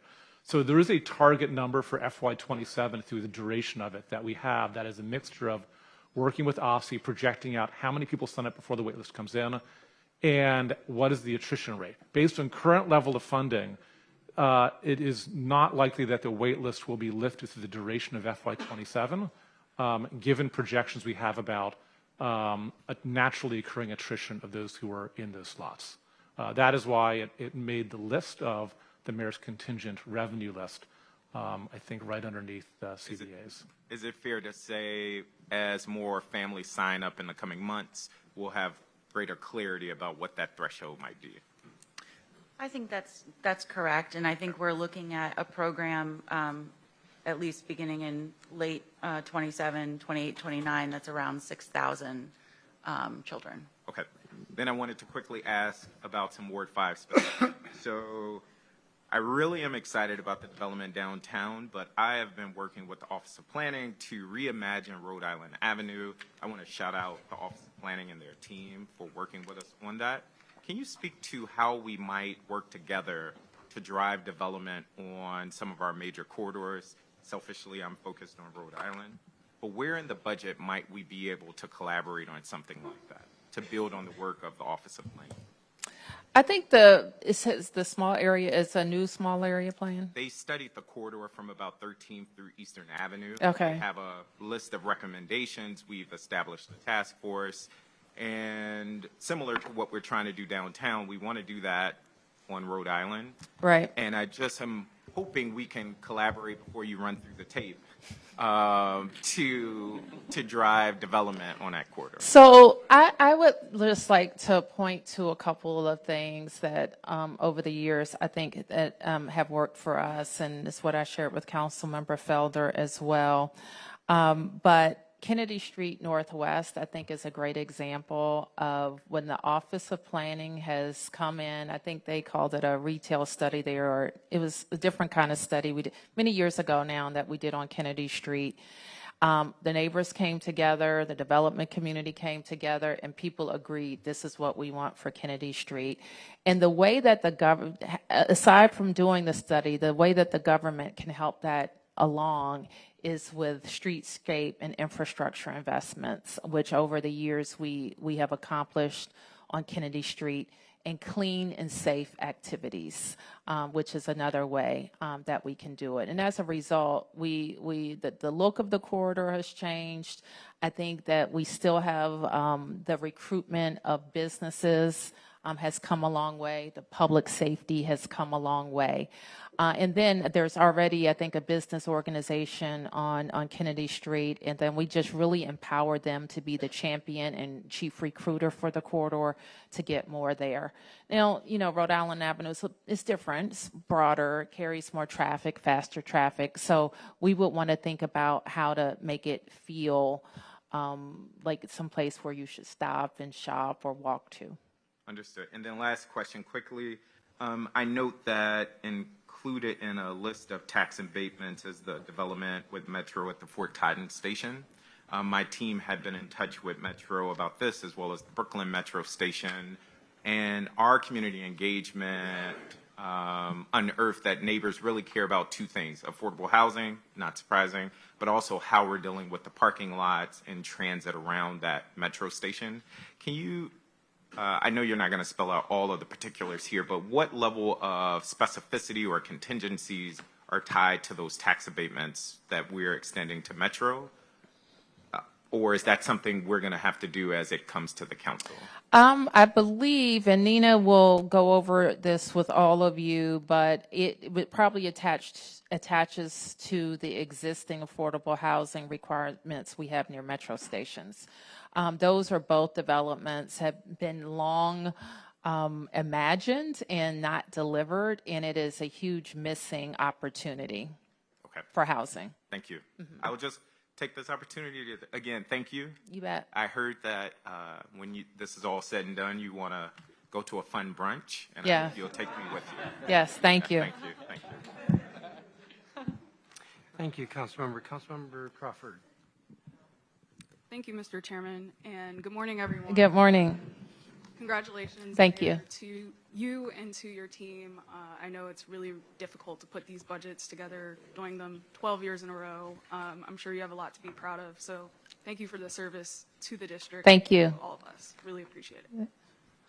One of the first questions, there's a lot here, so I'm going to limit myself to 4 questions. Okay. And I was thinking a lot about your slides around economic growth and getting our economic engine going again. And as I've started to think about that and things I want to do on the council, I've often had to think about how we center equity and longtime Native Washingtonians and making sure that they have opportunities to stay in the district as we attract businesses outside of the city. And so when I'm thinking about your guiding questions, particularly, does it grow our economy so that we can fund services and programs that residents depend on, I'm also wondering, when I look at the key reductions slide, how you think about making reductions to pay equity and universal paid leave. Is that something you think, as our economic engine grows again, we would be able to fund again in the future? Or just how are you thinking about that? Just your philosophy around these reductions with reductions.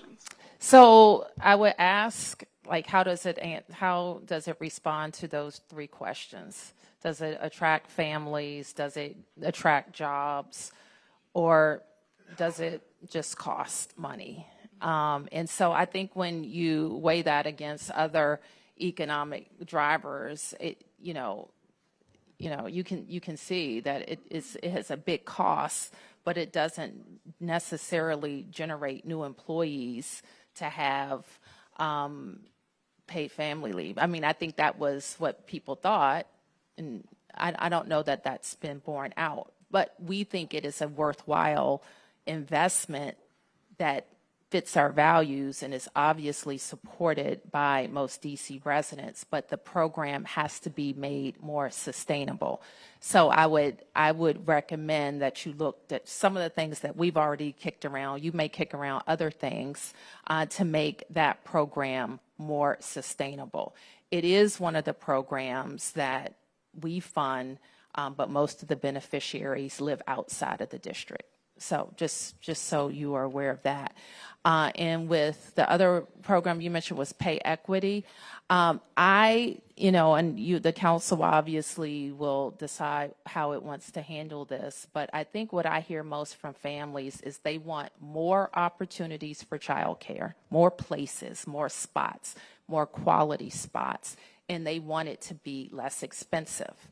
We don't think the Pay Equity Fund does that. It's not a child care affordability fund. It's more of an income support fund for child care workers. And that's, a laudable thing to do, but it does not respond to what people are saying. We want more quality spots and we want them more places. And we want it to be less expensive. We actually think the subsidy program does that in ways that the Pay Equity Fund cannot. I personally think that, what we're doing in the 3-year-old space and other places, and if you live someplace else, if you have a 3-year-old, you're paying for childcare. So we need to start just realizing that part of our child care system are our children going to real schools, being taught by real teachers at about over $250 million per year. So our child care system is really robust. So if we're talking about child care, I would focus on the subsidy. If you're talking about income maintenance programs or income support programs, I think there's a lot of industry in our city who would like to compete for those dollars, or you'll find another way to fund it. Thank you for sharing your thought process there. I look forward to talking with my colleagues about this too. Yep. Second, regarding core services, what is your thinking around preserving investments, particularly at DPR and DPW versus enhancing? We've done great with preserving services. So we talked about our core agencies. We actually had an increase at DC Public Schools, and that's largely reflects increases in costs, labor costs, and other costs. We have continue to invest, I think, according to all of our lists, agreed upon list about capital investments in schools. Similarly, in parks and recreation, we are maintaining our investments in parks and recreation. We include, again, request a modest change to the BEPS program that will allow for us to actually be able to deliver or you have to put more money towards these capital investments. Councilmember White has been very concerned about pool and court in Ward 8. It was BEP'd out, okay? I have to call it what it is. And so if we are to maintain those standards, your choice, there's a cost to it. And those capital funds have to be adjusted to accommodate what community expectations are. In terms of DPW, let me ask Jenny and Kevin. I will say one of everybody's favorite DPW programs, the composting program, is maintained at $12,000. We like to see it grow and over the years. So I'll turn to you. So for DPR, DPW, you could also include the public libraries, the DMV, all of those kind of core services, DDOT, those are preserved in this budget. It was very hard to enhance any of those great services, but we are able to preserve the core programming that everyone enjoys, the core services, making sure that we added our Clean Corridors program back, which does provide employment for about 80 DC residents. And also helps keep our city clean and beautiful. Thank you. And then I'll combine my last two. Could someone on the team elaborate on the office to anything changes and then the supermarket tax incentive changes? So on the office to anything, there's a couple different elements, and we can make sure to follow up with an exhaustive list, but I believe one of them is allowing for interior bedrooms so that there can be easier conversion. I believe that we are also making sure that they are not subject to first source requirements for the build out of the companies that come here. For the pass-through. For the pass-through, thank you. And those are I think the big changes. For the supermarket tax incentives, we will have to get back to you on those exact changes.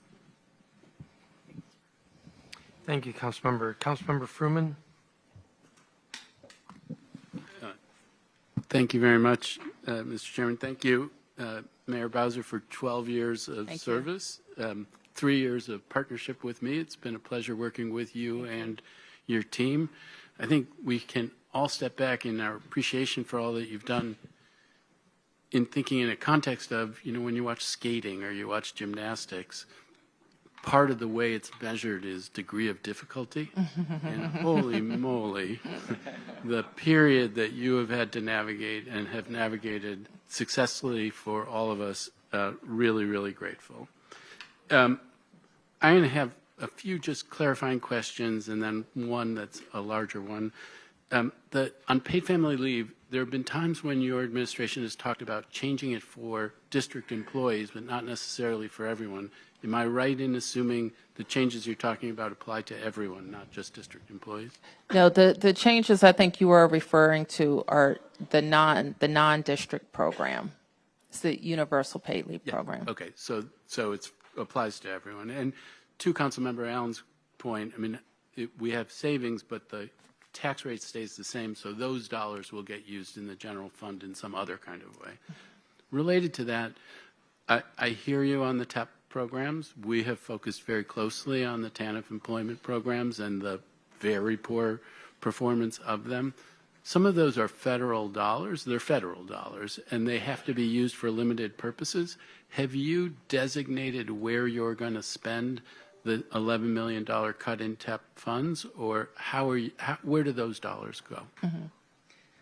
So these are local funds. So we're still allocating the full federal grant to the variety of programs and services that are eligible. But these are local funds that are being returned. Okay, so that's the local portion of the TEP program you're cutting, but the federal stays, and the federal will be used for the existing TEP programs. And other things, yes.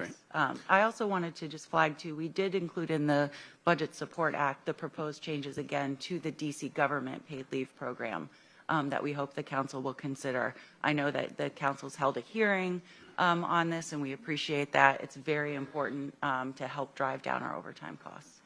Okay, and the pay equity fund, I mean, you have a view about the pay equity fund. I think many of us have a different view on it, and we're going to have a back and forth. In terms of trying to ensure quality programs, we need folks who are highly qualified to be in those positions, and the pay equity fund helps us to get there. My take is you zero out pay equity. It's not just a reduction in the subsidy. You zero it out here. Correct. Okay. There was a reference to the Housing Production Trust Fund, and I wasn't sure whether you said the taxes that will flow into it are 15 million? 50 million? Okay. Yeah. And the 25 million for new transitional housing or bridge housing, you don't have a location yet, or do you have a location? We don't have a location yet. Okay. Children's Hospital, if Children's Hospital finds a new site, whose land is that, and what happens with that land? It's MedStar's land. We also look MedStar Washington. Okay. And then there's a reference to 340 million in reductions in this fiscal year, and I'm not sure I heard a conversation about what those things are. And I wonder if you could give a top line, or those are things that are going to hit in the next 6 months. What should we be looking for in that space? Sure. So I'll just talk about a couple of the larger ones. We will provide a full supplemental narrative to the council on the 14th that will detail each reduction by agency. Some of the larger ones included a debt service savings of approximately $95 million, which we thank the Chief Financial Officer's office for working with us on. There's about a $70 million reduction from workforce investment. And then we also re-pivoted the contingent revenue, right, that council had proposed. We left the funding for childcare as well as the lead testing in public charter schools. The rest was repurposed, so that was about $40 million as well. But we'll provide you a full list by agency. All right. Thank you very much. Thank you. Thank you, Councilmember Freeman. Councilmember Pinto.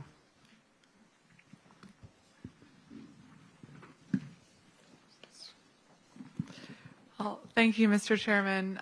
And congratulations again to you, Mayor, and your team. I think it's really amazing that virtually your entire senior leadership team has been with you from the beginning, which I think is a real testament to their joy of working with you and commitment to this city, and just remarkable to think back over the last 12 years of how much the city has changed and what you've led. So thank you very, very much.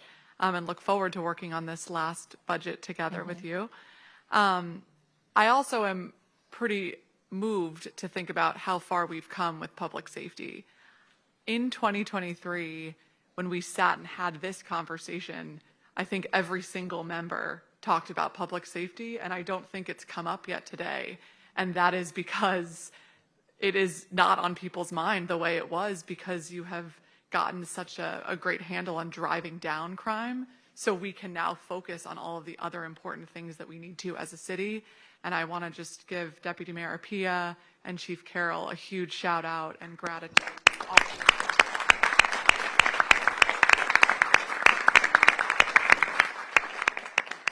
It's really amazing and should not be taken for granted. And we need to make sure that those investments continue. Thank you very much for the funding for the additional bridge housing site. This is really important. It's been an amazing program that we started together as a model in Ward 2 and has been expanded, and I think is going to continue offering a fantastic transitional opportunity for people. So I'm thrilled to hear that. Two topics I want to cover. First, on safety. As we continue to invest in our public safety ecosystem and try to rebuild our police department, hire more officers, you know, we have a lot of competitive issues that we're dealing with other agencies, but one of the things that we can continue investing in is the infrastructure and spaces where our officers and firefighters sit. And so how does this budget contemplate renovations, needed renovations for our MPD substations and firehouses? And also, can you speak more to the planned timeline for the renovation of the DC jail and how this leaseback structure will enable us to start that construction as soon as possible? Sure. Okay.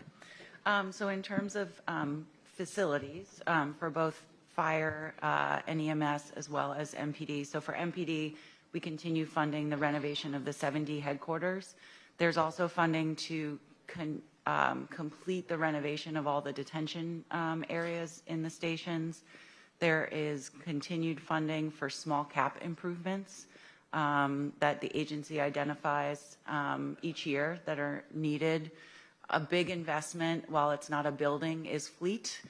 So we continue to invest both for MPD and fire and EMS, their full request for fleet. One of the biggest investments that we've made most recently for fire and EMS is the new fleet maintenance facility that will be over near Blue Plains. That is broken ground, and that did require the addition of some funds in FY27 and 28 to complete that project. There's the new fire station at RFK that was noted, as well as the completion of some of the fire stations that have been in progress. And of course, the replacement of the fireboat, which the chief says does count as a new fire station, the John Glenn. And in regards to your question about the jail, and I also recognize we had this discussion, I think, a year ago, as you nod your head. So on or about May 15th, there'll be, DGS will formally issue a request for interest to be able to identify the universe of entities, private companies, that have experience building structures of this size and complexity, particularly structures that have an inherent public use. It did take a lot of time between last year and now to really work out exactly what the rules and parameters would be. But the basic idea for everyone is that there are some structures that are so large and complicated that they are sometimes, if not often, done by private entities. Jail is one example. Airports are the most common example, even though an authority will own the airport at the end of it. And there's two ways we can do that. The traditional way is for us to set aside in the existing CIP what will amount to about $1.4 or $1.7 billion. And being realistic with how that would then have to compete over a span of the construction schedule. So over the span of 5 or 6 years, it's not realistic to assume that you can fit that volume into a capital CIP given all the competing needs across the whole city. So the value of doing it in this structure is that effectively your capital payments are spread out over the course of essentially a lease that is typically lasts about 30 years. And in which, in giving the lease to the private entity values that consistent stream of revenue that's consistent. They're sometimes backed by pension funds that sort of want to have that consistent stream of revenue. And we pay back that entity for the cost of constructing the jail, their borrowing costs, and a transparent sort of margin in addition to that. And that's spread out over the 30 years. So what's in this budget is in year 6 of the 6-year CIP, which would be the earliest the first phase of a new jail could be delivered. There would have to be an availability payment, and that's reflected in year 6 in the amount of about $75 million. But sorry, is that year 6 investment when the payment will become due or when the construction will be initiated? When the construction of the first phase would be completed, and therefore the first payment, sort of the availability payment, would be due to the entity that would build it. And the amount was based on an assessment that DGS have hired contractors who have had done work in this space have estimated what the likely payment would be for that first phase of a new jail being delivered. Okay, I'll look forward to working together. Yes, but I want to emphasize that a lot has been done. I would have liked to have a shovel on the ground on the jail before January because it is important. The community outreach, a design of how it can work with our population, anticipating that more of our residents would be able to finish their sentences in DC so that they can re-enter better. I think is the promise of this jail. It will be more efficient space, which means less overtime for DOC, more safety for our employees there, and better outcomes for our residents who are returning. So it is, my great request that this stays on schedule. And so I think, will be able to have something really good to build on, but we can't lose it. Yeah, agreed. And I'm glad you mentioned all of the effort that's gone into the design planning. I think that'll be an important part of the next stage, even though the financing structure will look different, to ensure that all of that work and feedback is still a part of this plan. So thank you. And then there's a lot of great things I see in here that will support the economy. I'm really excited to see funding for the Vitality Fund, for the tech ecosystem, and to continue expanding the types of industries that we're proactively welcoming to the district. When we think about connecting the neighborhoods from downtown all the way to the wharf, I'm excited to see some targeted investments with the tax abatement processes. Can you talk about how you're thinking about incentivizing investment from the private sector to be a part of that connection? So not all of these buildings will necessarily be in best use by our government. Some may need to be in the private sector, but how we're ensuring that we're leading that bird's eye view perspective of connecting those neighborhoods. Well, I think that the planning that we're undertaking is very important. Anina, myself, we're very engaged with how GSA is thinking about it, with our Office of Planning and how they're thinking about it. But there's some things you'll see in this budget, and there's some things that you also have control over. We have to be a good place for investment. We have to be. And so investors are looking at how we change our business taxes. They're looking at how, people pay rent in our city. They're looking at all of these things about the ease of doing business in our city. Now, I think what we're presenting is going to become a new premier place to invest. It's going to give us more opportunity for housing. But I do think that part of what we do in terms of incentives can't be counteracted by what people think is an unpredictable business environment. So I would just caution you with that. The chairman and I were at an event recently where the board of directors of a major company was meeting in Virginia.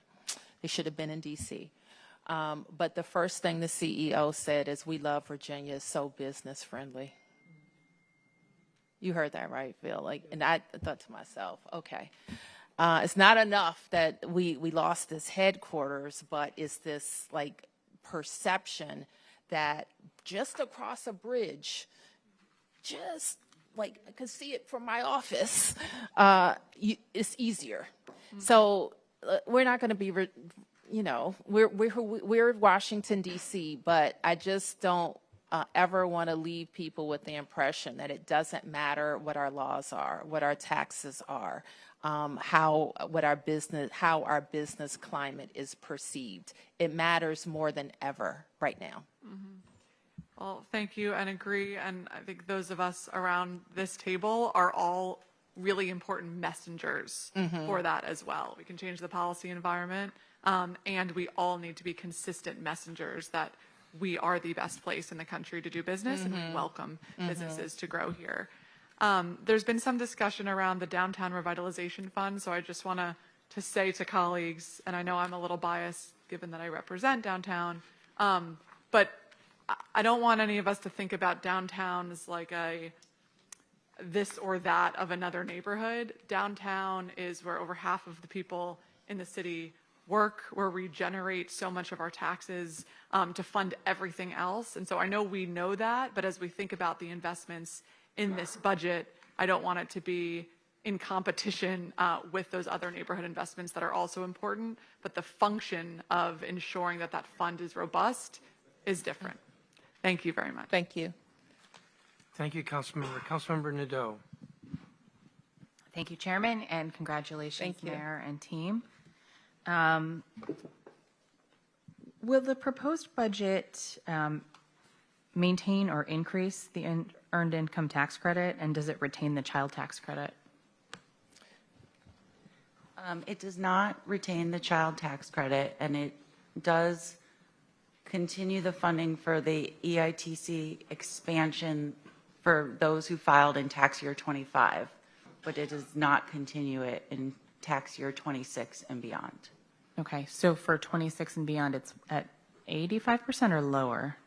It's at, I believe it's 85%, whatever it was increased from. Okay. I want to dig a little deeper on some of the childcare stuff. We've had a lot of questions about this, but I'm hoping to just get a little more information. So the FY27 budget for the subsidy program is at least $26 million less than what OSSI projects it will spend this year. So does the budget or the BSA reflect any policy changes to the subsidy program other than the forthcoming waitlist?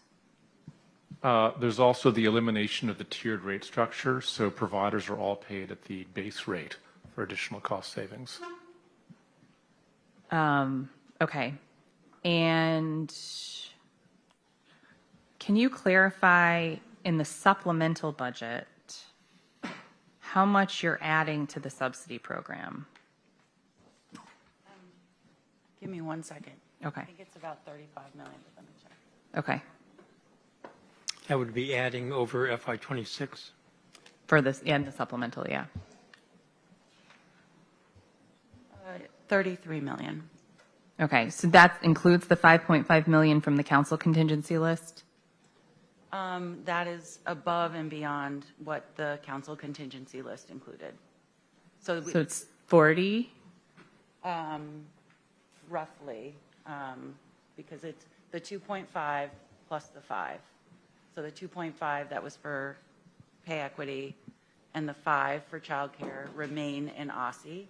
And then we added an additional 33 million on top of that. Okay. Is it your understanding that the actual spend is supposed to be around 138 million through the remainder of the year? It is estimated to be about 139 million. Okay. Yep. So do we have all those funds in place, or are we going to have to stop paying out in June when that runs out? No, that should be sufficient to get us through the rest of the fiscal year. Okay. With the wait list? With a With wait. the implementation of a wait list, yes, that's correct. And with the elimination of the pay equity fund, is it your expectation that childcare facilities will reduce educator salaries back to the pre-fund levels, or are you anticipating facilities will raise parent tuition to cover the $10,000 to $20,000 salary increases that educators have become accustomed to over the past 5 years? Well, the child care facilities did not lower child care costs when the government took on their labor costs. So I don't know that I can anticipate what they'll do. Right. Well, it wasn't intended to lower.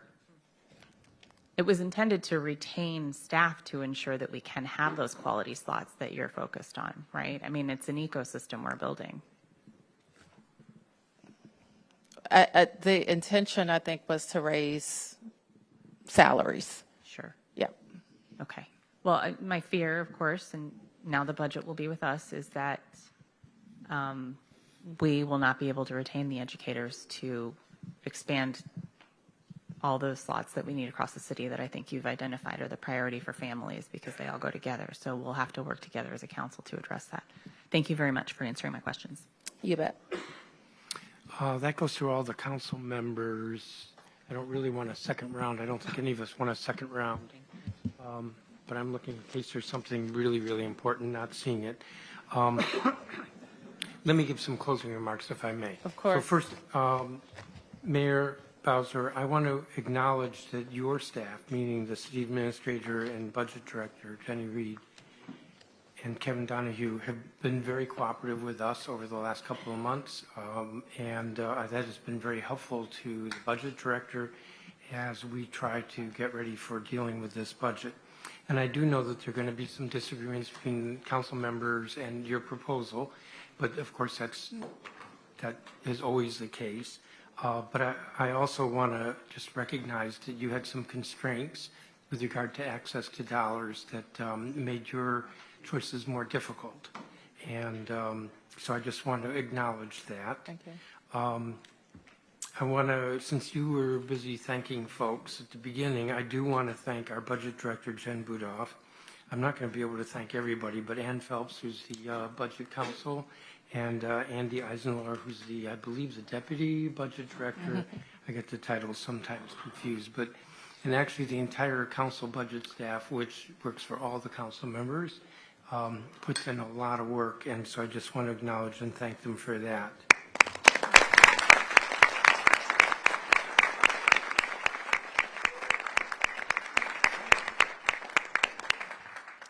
I also want to just repeat a theme that you made at the beginning, Mayor Bowser, that we're looking at a budget with some tough choices in it and some cuts that none of us like, but it's not because the city is in financial trouble. Our revenues continue to grow. The Chief Financial Officer's revenue estimates show that our revenues continue to grow. As I recall, our population is growing. We are seeing we're getting near the end of the downward whatever from commercial real estate because of the pandemic. So we really do have a strong city. It's just that we have to work within these constraints. So I wanted to just reiterate what you've been saying in that regard. Our schedule is that you will be formally transmitting the budget to the council on April 14th. And we picked that date because that then allows us to have our 56th and 70th day votes, not on the same day as the primary election, which would be a little difficult for a couple of members. The hearings for the council will begin, the public hearings will begin on April 20th, and the last public hearing by committees will be on May 12th. The committee of the whole will have a hearing on all of the budget documents. This is the formal requisite hearing on May 13th. The work session right now for council members is scheduled for May 27th, which is 2 days after Memorial Day. And our first reading or first vote will be June 9th, and the second vote will be June 23rd. So I hope anybody who's running for office is not expecting to take a 2 or 3 week cruise after the primary, because you'll miss the second vote. I do want to ask if it's possible, and I'm directing this to the Chief Financial Officer, since the mayor has now presented her budget, if you could have the budget chapters published online today instead of waiting until Wednesday when the books are, or Tuesday when the books are published. I don't know if that can happen today.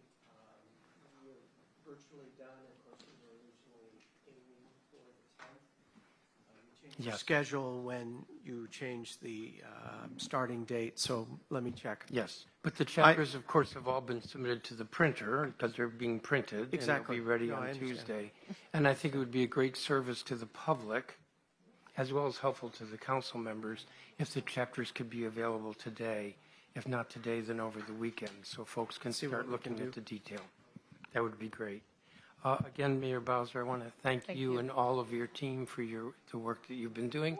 And we look forward to the next 56 days of happiness. Happiness. Thank you all.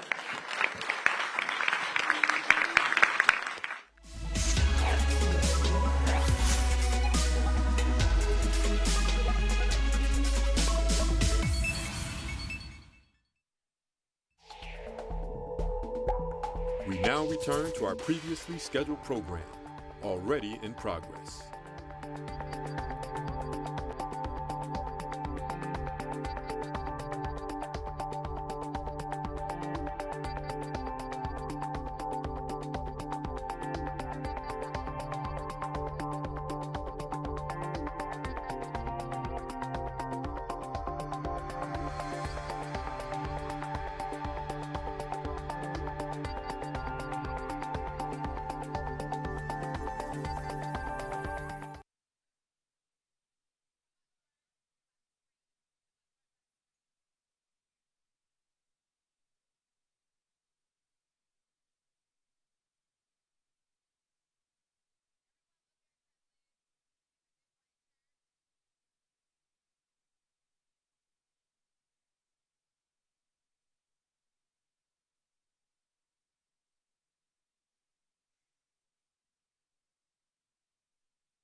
baby down. Where's the hands out? Sean, where you at? Right in the middle.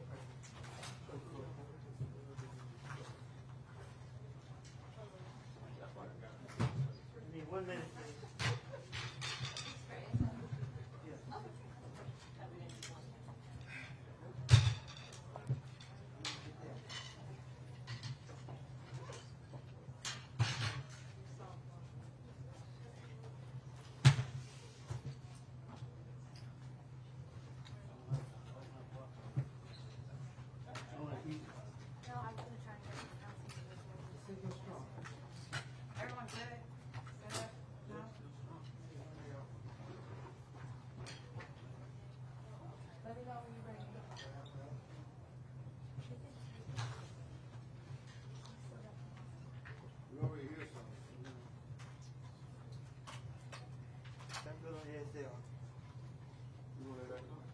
This white thing, you good with balance? You guys good with one better? Is the camera on?